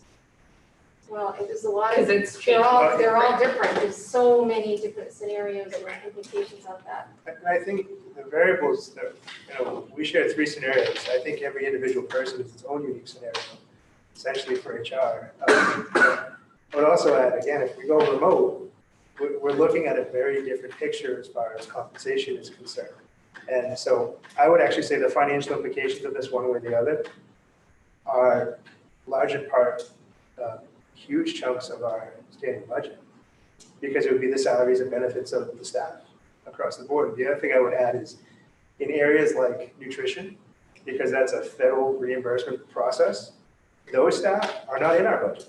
So that's an additional expenditure that we would be making a commitment to, because those staff are reimbursed for their time based on our nutrition program.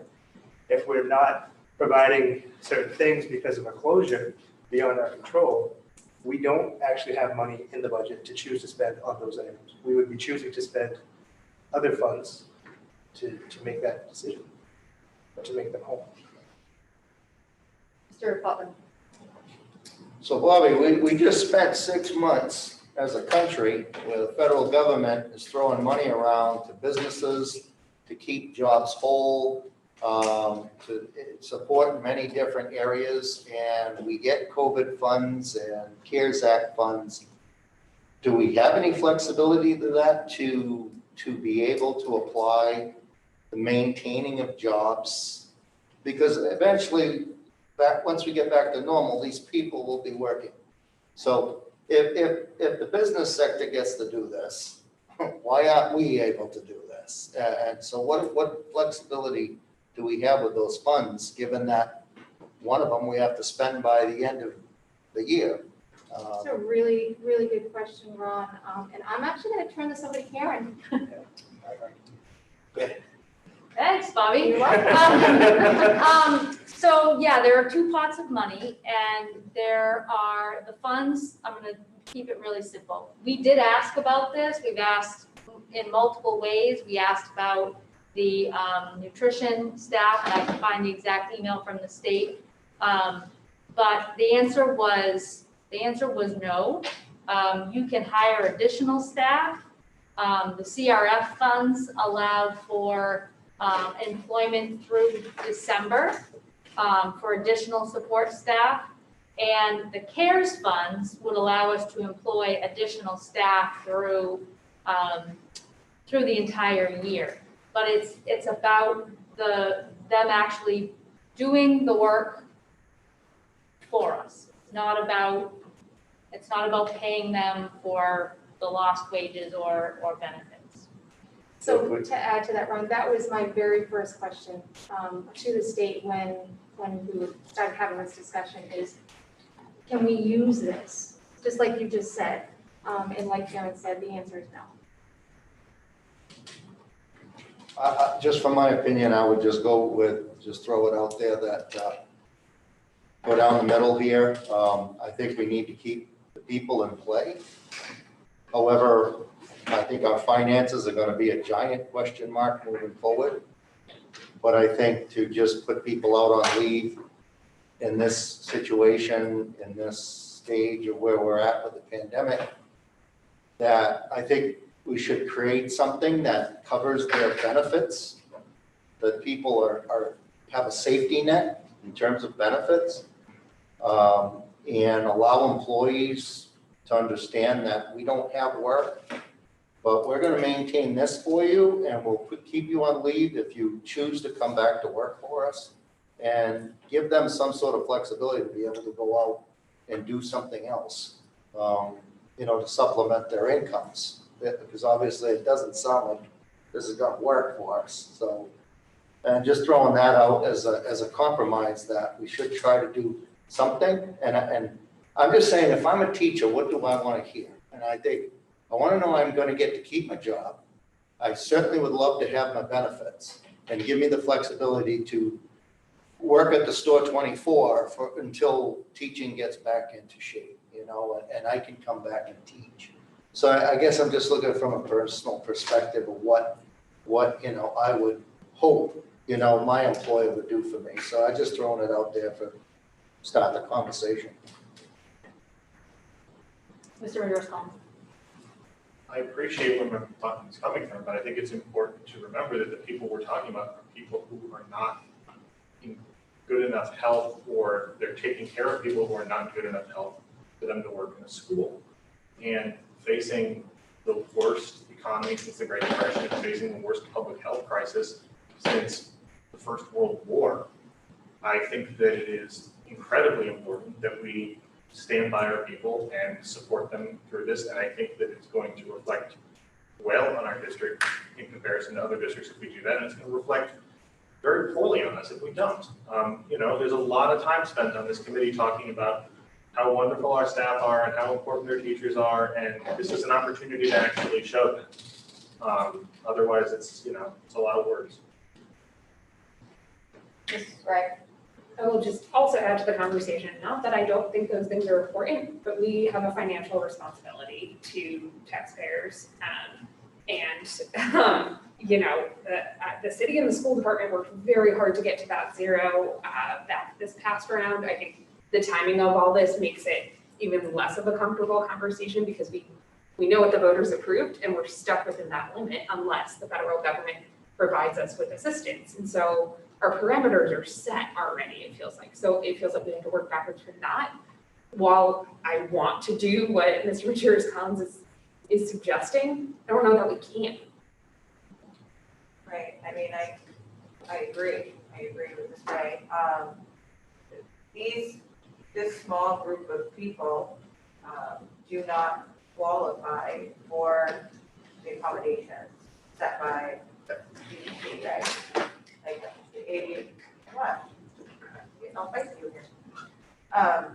So that portion right there, it's hard for me to just say, okay, we don't have work for you. We are an employer, but we don't have work for you. But we still want to continue taking care of your benefits and stuff. That doesn't make sense to me, but yes. I feel like we do have a comment back for it. Okay. Mr. Matthias-Collins, oh, sorry, Mr. Damon first. You know, taking this from a slightly different perspective. And, you know, and I don't know whether Bobby, probably doesn't have these numbers right off, you know, but our compensation from the state is based on the number of students that we actually teach within the district on a daily basis, right? And currently, the number of students that we know are going to be involved is reduced. So our state reimbursement will be reduced, which could have a negative impact on the total budget. So, and also, because the numbers are reduced, staffing needs are also reduced by some percentage of that. I mean, if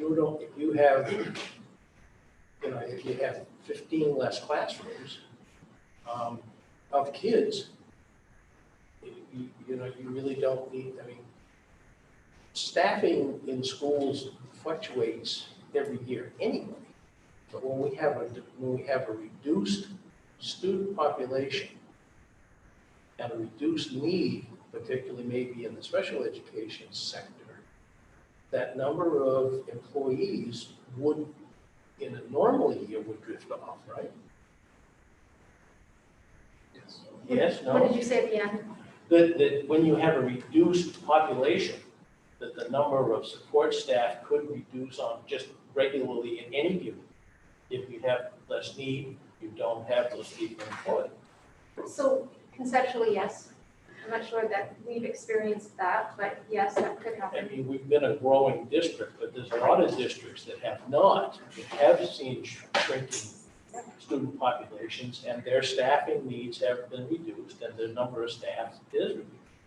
And the benefit piece, as we know, the benefit piece is a big chunk. In some cases, the benefit piece for employees can be as much as a third of their salary. I mean, it's a big nut.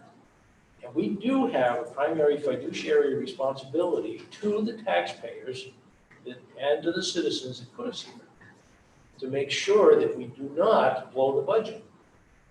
And we don't know, we really don't know what will come down from CARES or some of the other funding programs that are out there. It may be that some of those answers come to us, but it's unlikely they will come to us in the next 12 weeks. And as Jake said, if we go remote, there's going to be many more people that we really do not have work for. And it's going to become a difficult conversation, but unfortunately, when we don't have work, and if we've got reduced revenue, somewhere along the line, something has to give. Just real quickly, so the enrollment counts that are used for projection for budgets and subsidy, the October 1 enrollment counts, there has been discussion at the state level as to whether or not they use this year's October 1 or default to last year's potentially. I use those words very carefully. Because of other disruptions, including students being homeschooled, at which point we are actually now over 200 students that have registered to be homeschooled. And we don't get that subsidy with those students there. Now, we always have some, but the number is extremely high this year. And so there's a lot of concerns, not just from Lewiston, but from, I think, all schools that have districts where kids have gone for a homeschool option.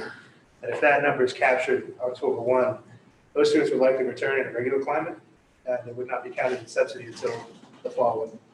So it could be a 2-year hit. Could be very well 2 years. Bobby? One other thing, if you don't have enough to think about on this subject, Okay. is from an HR perspective, it's about recruitment. And we keep our eye really close on that, right? And so I'm just very concerned about losing staff. We have a hard time, we have a rolling 60, 70, 80 positions open during the course of the year, and I wouldn't want to add to that number. And I know that it's it feels like an impossible situation. I just want to make sure that I say that about recruiting. Mr. Andrews, Collins? Chief Avery, I want to ask a clarifying question. The people we're talking about here are not only people who don't qualify for FMLA or ADA, right? We're talking about people who do qualify. Yes. So we're talking about Absolutely. potentially throwing those people out in the cold. Telling them, thanks, but through no fault of your own, because of your medical conditions or your close family's medical conditions, you don't have a job here anymore. And so good luck with the worst economy since the 1930s and the worst public health crisis since 1919. It is not just people who don't have, who are not qualifying, who are whatever. We're talking about people who are qualifying, who are doing everything right. And respectively, we're telling them tough. I can't abide by that. So if they qualify for FMLA for 12 weeks, but that's not necessarily paid, correct? Correct, so they can use their earned leave, so it depends on what they have, but it could be or it may not be. It depends on their situation. And so the question wouldn't be until after that 12 weeks whether or not, that's when we would have the conversation if we have work for them or not. It wouldn't be the conversation being held now, right? So. Sorry, this is hard for me to wrap my brain around. You're right, and let me just back up first. If it's under FFCRA, by the way, it is paid for childcare. So Okay. it's 2/3. So I want to make sure that I say that. You're right in that scenario, but there's other scenarios as well. So if it's a medical or childcare, then after 12 weeks, so let's say it's medical and it's an underlying condition. Their underlying condition won't be gone after 12 weeks. So now it's another conversation about what do we do with that employee? Can we accommodate them? We've already determined that we can't as of right now, right, for those people on the list. Perhaps circumstances in our district might change in 12 weeks that we might be able to. I don't know the answer to that. But I think that there are going to be individuals that still fall in that category that decisions have to be made. And do you know roughly how many people fall into are eligible for FMLA or ADA? Yeah. And those who are not eligible? Yeah, I out of the 35, there might be, I'm really guessing right now, probably half of them, probably half to 3/4 qualify and the others do not. Okay. And those others, if I could add to the pile, some of those are staff members that have partners that have underlying medical conditions, but because that underlying medical condition doesn't have to do directly with them and their partner is otherwise healthy currently, they don't qualify for ADA, they don't qualify for FMLA, they don't fall under FFCRA. So I have to go to those people this week and say, I'm sorry, you don't qualify. And so their next question to me is going to be, well, what does that mean? Yeah. What are you going to do? And that's why I'm here. That's why we're talking about it. Ms. Hawkins? So I made the horrible mistake of watching Atlas Shrugged over the weekend. Has anybody read that Ayn Rand book? I'm feeling kind of like Dagny when people start disappearing. So basically all the people with genius and smarts that kept everything running just kind of dropped off the face of the earth and told everybody else to, grin and bear it. This situation sucks all the way around. Because basically we'll be telling those people whose partners are the ones with the health situation, okay, either isolate from your partner so that you can keep your job, or find another job, which is gonna be hard enough as it is. Or we tell people, yeah, take your 12 12 weeks, but we can't guarantee at the end of that if we can employ you or not.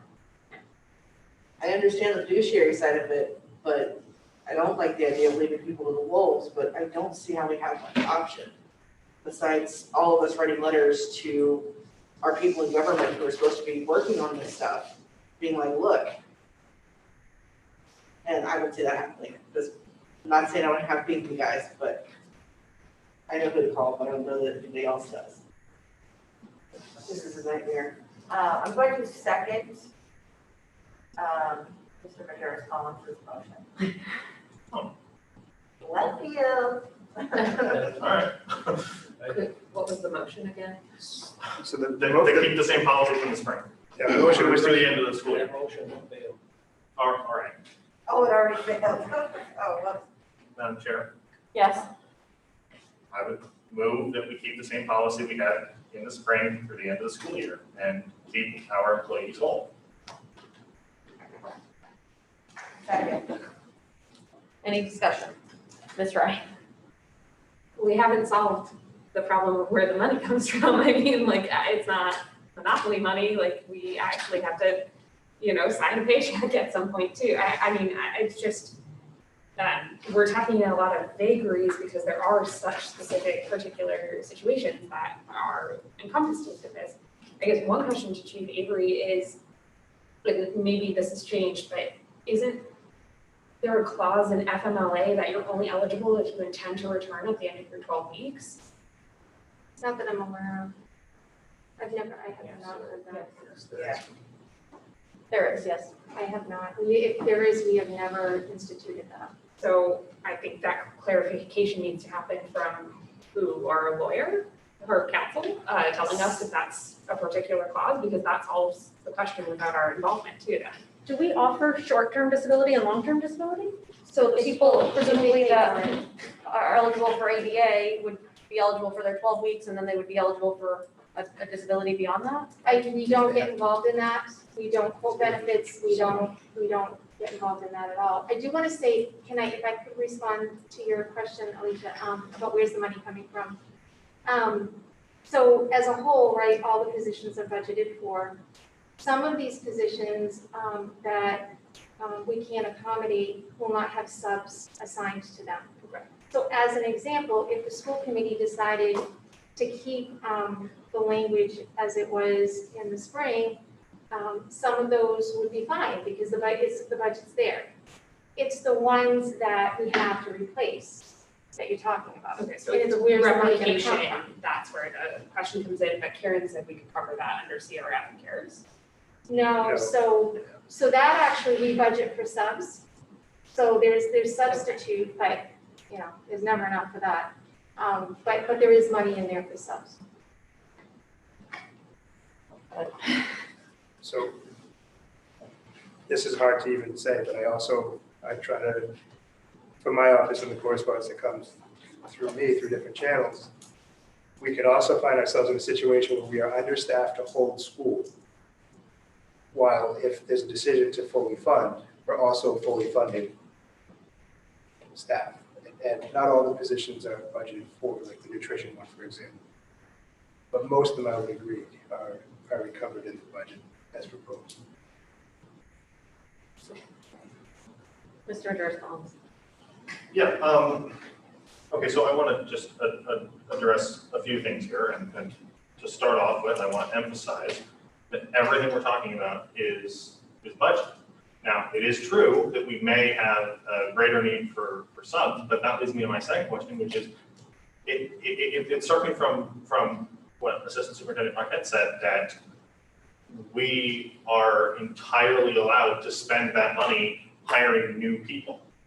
And I don't see how a replacement person wouldn't be intrinsically a new person. They've never worked for us before. They are new to the position. It's an additional person on staff. So while it may not be possible to use that money to keep existing people employed, I fail to see how it wouldn't be possible to use that money to hire new people to do work that is unable to be done by old people. So the way I understand it is it's for additional staff. So it would be, like all of our nursing positions that are in our local, we're not able to use it to support, that's the word I'm looking for, the local budget. So our nurses, for example, we're able to employ additional nurses in addition to the positions that we already have. So, but I don't see how what I'm suggesting is off of that. Just as an example, let's say you had hypothetically 10 nurses, and 3 of them were not able to come to school, and so they were home. You're still employing 10 nurses. And then you say, actually, we'd like to hire 3 more nurses. Now we're employing 13 nurses. Those 3 new nurses are still new to the district. They're 13 positions instead of 10. And I fail to see how it's relevant to the federal government's funding that 3 of the people in the 10 are, through internal decision-making, not working in the building, but they're still employed and they're still working for us, and under particular circumstances, they would be in the building doing work. It's not a one-for-one replacement, it's a supplement on top of the fact that the reality is we're gonna have more absences, and maybe some of those absences are chronic, but that's how it goes. So my understanding is that if we, making these numbers up, if we have 5 ed techs in this district and 2 of them go out due to non-accommodations, we need to replace, and let's say we need to replace them, right? So we get a sub, let's say we get 2, that would not be covered under CARES of CRF because it's replacing the position that already exists. But if you want to add 2 to the 5, Right. then yes, we can use CRF or CARES. Right. So what I'm suggesting is that we would be adding to the fund. And it so happens that 2 of the 5 are chronically absent. But the 2 new positions are not replacing the 2 that are chronically absent. They still remain employed with us. They're part of our 5 ed tech team. But now we have a 7 ed tech team. But they're not working. Well, I think that it depends on how you define work. And I'll also, I guess I'll also add, the idea of the funds are to provide additional support. So in your scenario, in the scenario you just provided, we really only have 10 nurses that are providing support to our students. So instead of having 3 additional nurses, I think that, I hear what you're saying, but I think that's how the government is looking at it in terms of the grant. The other thing we have to keep in mind is any positions that we would write into our CARES funds or our CRF funds. Again, CRF, we would only be able to employ until December 30th. Right. CARES, we could do the whole year. Yeah. But there are some impacts to our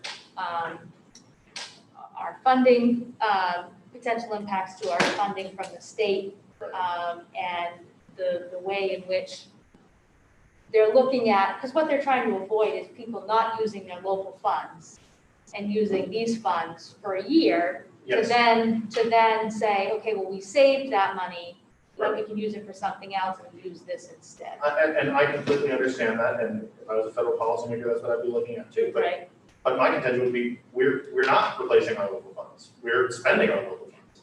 So this is intrinsically, supplementary, that if we voted for a budget of X and we spend X, and then on top of that, we spend an additional amount, that would strike me as intrinsically an additional amount rather than a replacement.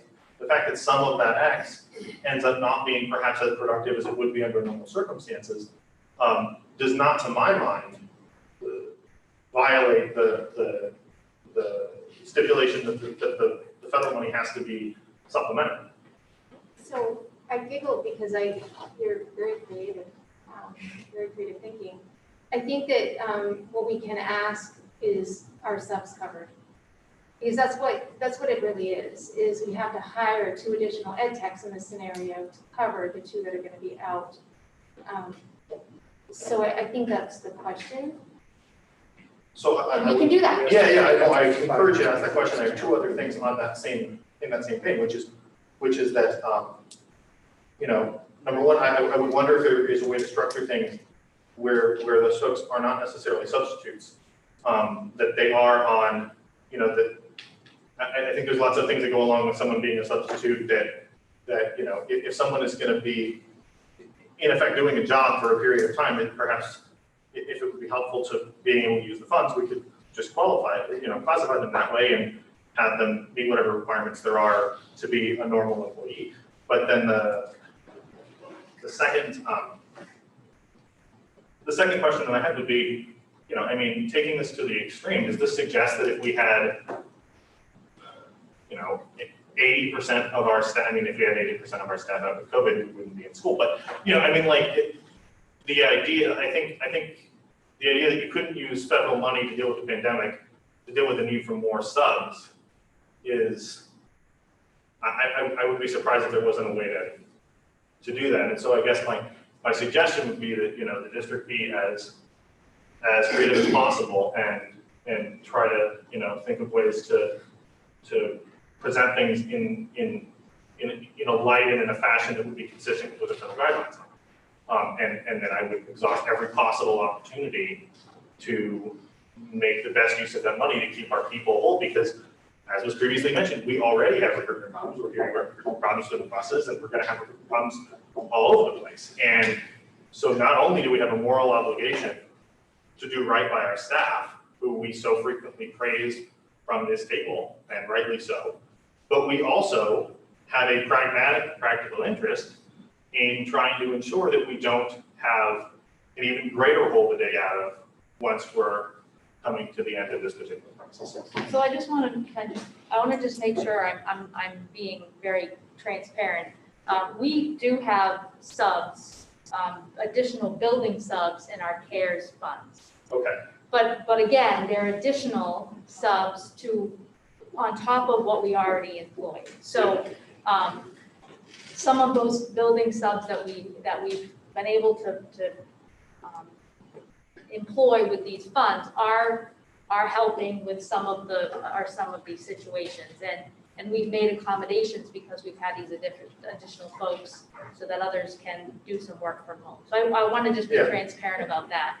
And I forgot the other piece that I was going to say. I know what I was going to say. I think the other thing we have to remember is we are not, just like bus drivers, we don't have lots of people knocking down our door to work. So there are a few positions that are in CARES. I was just talking with a couple folks today, custodial staff and nursing staff, that we put those additional positions in and we haven't been able to fill them. So we can certainly ask, and I agree. I think it's creative. I think we can see if we can shift some funds around because our grant has already been accepted, but we can certainly look to shift some of that around if that's allowable. Well, and then I guess my other question would be, we're hearing about a potential need for the folks we're talking about, you know, making these difficult decisions. We're talking about a potential need, that the reason we would need to do that from a fiduciary standpoint was because we would need to duplicate the positions. We wouldn't have the money to duplicate the positions. But it seems like what I'm hearing is that duplicating the positions might be entirely academic because we can't find the people anyways. So, I mean, it may or may not be a question of whether we can hire a new person to do the job. There just may be no person to do the job, and the only question is, do we keep the person who was doing it whole so that they can come back after the pandemic? Or do we say, you know, well, sorry, see ya. I mean, to me, either way, you don't have someone doing the job, but in one case, you're keeping a valued staff member whole.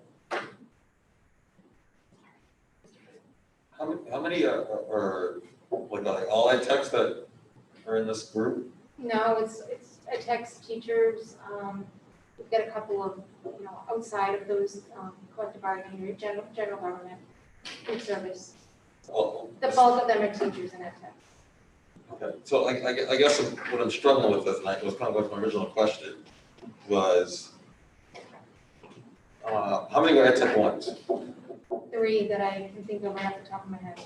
Okay, and the rest are what, ed tech 2s, is there an ed tech 2 and 3? Most of them are, yes, but most of them are 3s, Okay, what's, in ed tech 3 pretty much can do yes. mostly, I guess, anything within the parameters? Yes. I guess I'm still struggling with, we can't find anything,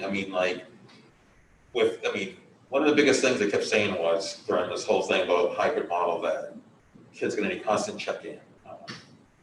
And with a lot of our kids going back to school and a lot of our, we have a large English language learner population,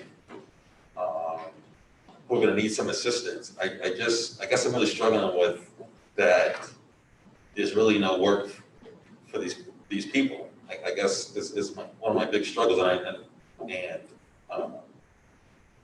I just can't imagine with all these kids going back to school. I think it was what, 80%. I just can't imagine that there's no way for somebody that kids gonna need support through all this, and teachers gonna need support through all this. I mean, I go back to the sentiment that they're already saying that they're having a hard time. As it is, one teacher said she wants to shut down school for another week. I would just try to look at more of that. One thing I am struggling with is, before I was here, we said we made a commitment that we're gonna pay coaches no matter what COVID hit or not, and then all of a sudden now it's like, does coaching or athletics just trump academics and taking care of teachers?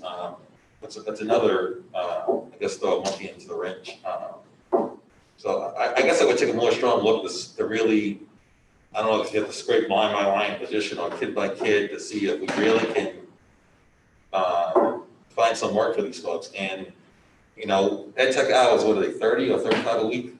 They actually vary all over the place, but. Okay, so again, I mean, if someone is working 30 hours, I mean, at least we can find them, again, 22 hours, 20 hours, at least it's not throwing them away, so to speak. And we're getting something out of them, in which I think we're gonna need. Number two, I don't think we should send the message that, again, coaches and athletics all of a sudden just trumps academics when I don't know what the dollar amount was, but $500,000, I don't know, I know most of the coaches get paid well. You guys were here, so you would know the exact dollar amount. I don't think that sends a great message either. So as you were talking, I'm looking at, they're primarily special ed, one-on-one ed techs. We've got some library ed techs. We need them in the library to be able to do that function. The teachers, some of them are unified arts teachers. So like art teachers and, yeah. So unified arts, so we're talking music? Yeah, art, music, gym. So is this the middle school, high school? So that there's some at the high school that are unified arts, so art in particular. So is there, does the high school not getting unified arts? Careful. We need to be careful. Yeah. We're getting into really specific positions, Okay, like sorry, identify a sorry. specific person. Sorry. Is it all right to ask whether they unified arts at high school? Yes. Okay. Unified arts will be continuing at the high school. Yes, that's a given. Yes. Ms. Wright. Thank you. So following along Mr. Physics' kind of line of thinking, should we, well, okay, I'll start to 20,000 feet because I've had my doubts all along, but can we pull this off? Like, can we fully staff in-person schools and fully staff remote in the way that is needed to run a successful school year? I feel like that's a valid question at this juncture. I think that, when we talked about what data points that I was working hard at by last Friday, it was staffing, it was transportation, and I think monitoring the pulse of the community and how things are going in the schools. And those are still my main priorities. I think that, Alyssa could call me next Tuesday morning when the shoe just dropped, and we don't have enough to transport people. That's possible. We have it right now, and it could just be fine, but it also could change. Staffing is a big concern of mine.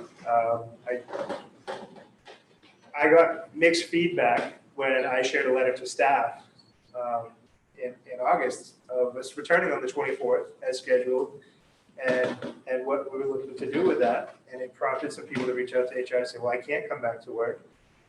There was also a number of people who said they had concerns, but they ultimately are back to work for various reasons.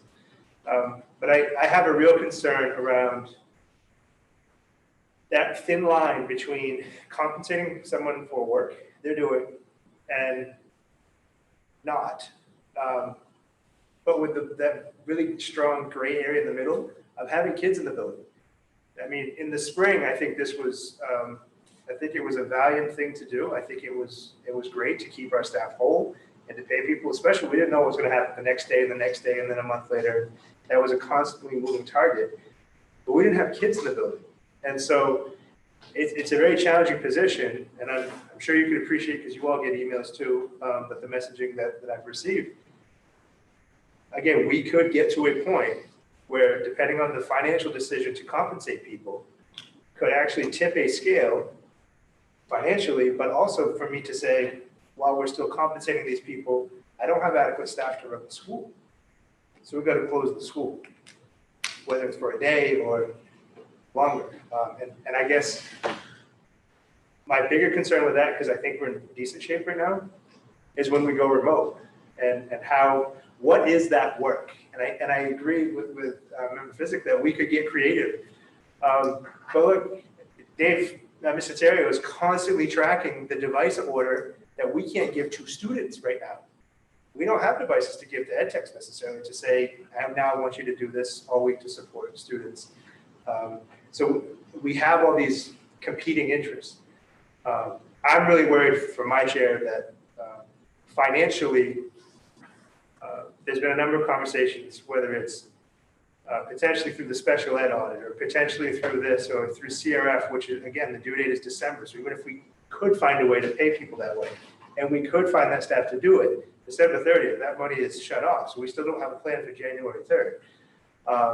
So there's a lot of feelings, but What I heard was you feel decent about it at this moment, but that could change at any moment, yes? correct. Okay, I will take that. And I think from a pandemic perspective, yes, very much so. That could shift. Understood.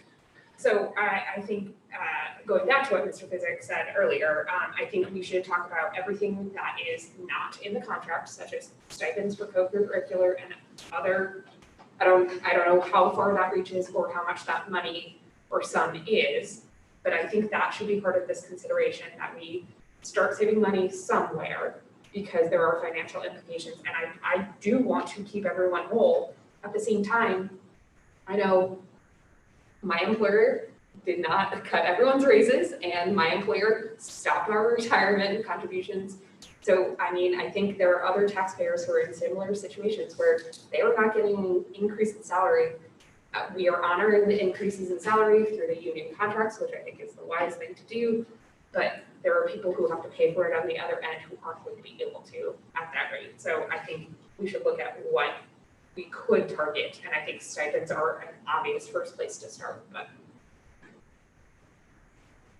Is there the potential that if we approve this motion, that people who are currently planning to return to work could then choose to not return to work, and it puts us in an even worse situation as far as staffing? So let's say it's FMLA, or it could be FFCRA. When the 12 weeks are done, they have to come back or they have to leave. They don't have a choice to stay out. There is no law now that protects them. But the motion is to pay people whether they're coming back or not for the remainder of the school year, right? So, I don't know, Karen, you have to say it again. So that we continue the same policy that we had in the spring through the end of the school year, and keep people whole. But I also want to raise a very important calendar point that, I mean, nobody ever likes to think about, but the reality is, January 3rd, there's a new Congress. And there's a decent chance that if we can just keep people whole through the end of calendar year 2020, that a different government in Washington will be much more willing to support us at the state and local level. And I think that if that turns out not to be the case, then obviously that's a shame. But I think it's something that we have to consider before we, go after people and put them in a really terrible situation in the middle of a terrible pandemic and a terrible economic depression. We have to at least consider the possibility that in a few months, there's going to be a bunch more money from Washington.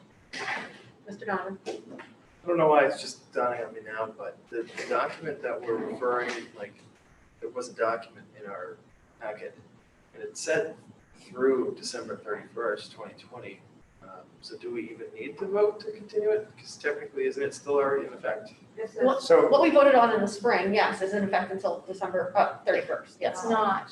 no, no, It's not? so the challenge is because it talks about school closure. Oh, Oh, I'm sorry, Because I'm we have sorry. students coming in in situations. that's what changed it, okay. Mr. Coffin? So Bobby, just so I'm clear, we have a group of employees that need some sort of leave, that they're not gonna be able to come to work. And at this juncture, these are jobs that actually need to happen, right? These aren't jobs that we have no work for. These people you're talking about are actually supposed to do something. And because of that, we need to hire substitutes, extra substitutes to fill those positions because these people have exemptions due to the COVID, et cetera, so on. So have we experienced any problem with the funding from the state, the $65 million, which is revenue? And we have been approved by the public in our vote here to go till next July on a budget that the state so far is paying in full. And have we had any problem with tax revenue from the city in terms of the 25 million from there? So our revenues continue to fund these positions. The extra positions you're talking about are going to be covered by the CARES Act, the substitutes anyways, that part there. No, can I stop you there? Yeah, So the substitutes in the CARES Act will cover additional. So remember, if we have 5 ed techs and we lost 2, the general fund will pick up that substitute cost for the 2. The CARES Act funding will come in and say, let's say we need 3 additional, to augment whatever it is that's going on in the building. The CARES funding will take care of that. That's what Kieran is arguing. Kieran is saying, maybe not. Maybe it should pay for those 2 that are in the general fund, that are hitting the general fund. And that's what we're gonna check on. okay. But can I do wanna say, you asked a specific question.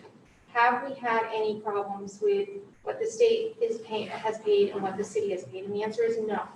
No problems today. But I do have a concern about a curtailment. And I don't know if that's gonna happen or not. But I'm just letting you know that is in the back of my head. I mean, that's part of what I do for LPS is the long-term planning as well. I do worry about that. So could a curtailment affect this budget year? Yes, well, it could, All right, yes. possibilities. Go ahead. Well, and as much as I love creative thinking, finding ways to work around things, because that's like my favorite thing to do. The last thing we need to do is think creatively, find a way around this stuff that's not technically what we're not supposed to, but not technically isn't. And then have the federal government come back after all this and say, you committed fraud, you're paying us back all this money, and you don't have it anyway. We're on camera saying this. So we're stuck between a rock and a hard place, and somebody's poking us with a fork. I mean, jeez. We give the public a chance to speak.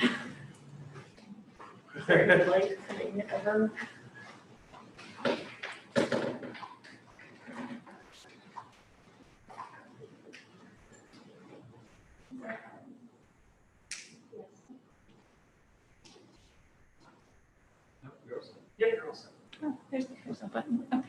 I'm Allison Litton. I am an employee here in Lewiston. I am also the president of the Lewiston Education Association and a parent of 2 students in the Lewiston Public Schools. So this is obviously a really complex issue, and I wouldn't want to be in your seats right now, but I do encourage you to put some faces with these decisions.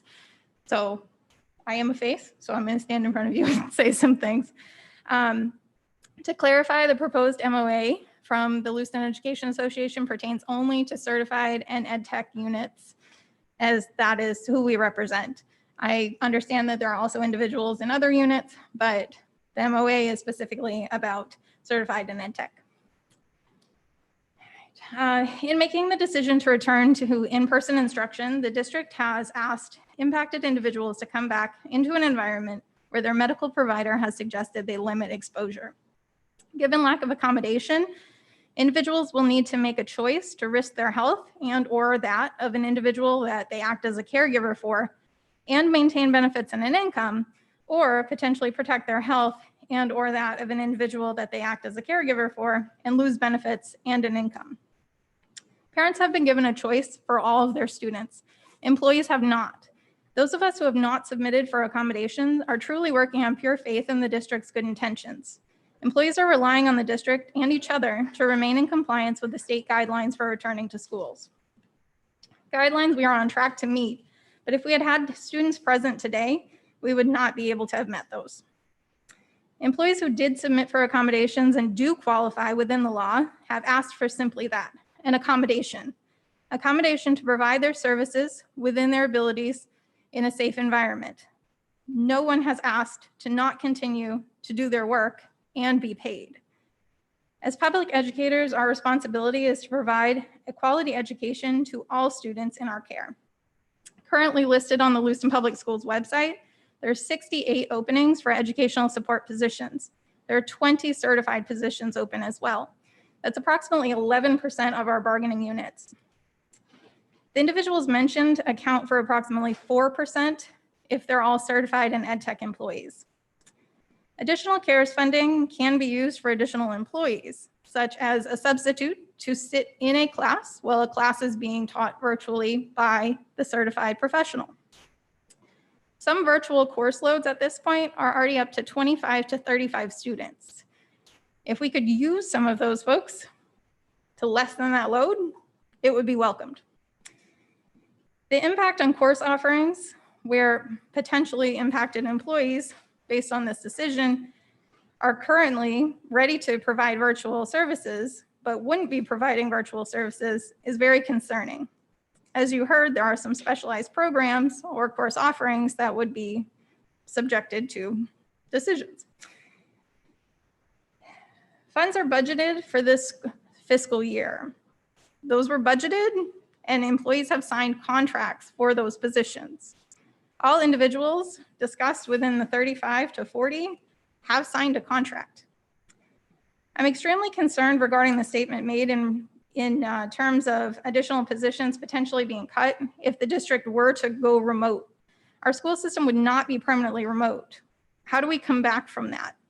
There are many states and also cities that are teaching remotely. They know that's not a long-term situation, so they're keeping their employees to come back whole. FMLA, just to touch base on that, how can we count on the state of a global pandemic being more favorable in 12 weeks for an individual to pledge with their medical condition that they'll be able to return? Can we legally hire for a position once it's vacated by an employee who qualified for FMLA or FFCRA, but the accommodation could not be met, with the caveat that the new hire must not have a health condition? What if they need an accommodation as well, that by law they're entitled to? Is recruitment mid-year even a possibility if we were to return in November, January, February? Could we fill those 35 to 40 positions with qualified individuals? What will it look like when we come back to in-person instruction for all LPS students if we cut 35 to 40 folks at this time? I think that's all my bullet points. I appreciate you listening. I'm happy to answer any questions. And again, it's a hard choice, but please, people first. Thank you.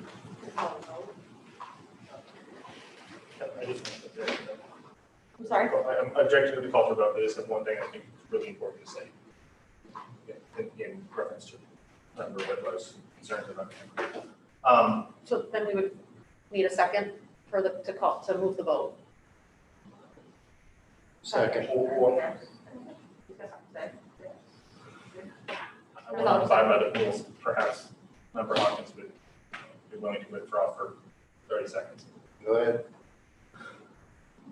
I want to make it really, really crystal clear that what I am saying is to my mind, the best possible interpretation of what you folks have outlined around these rules.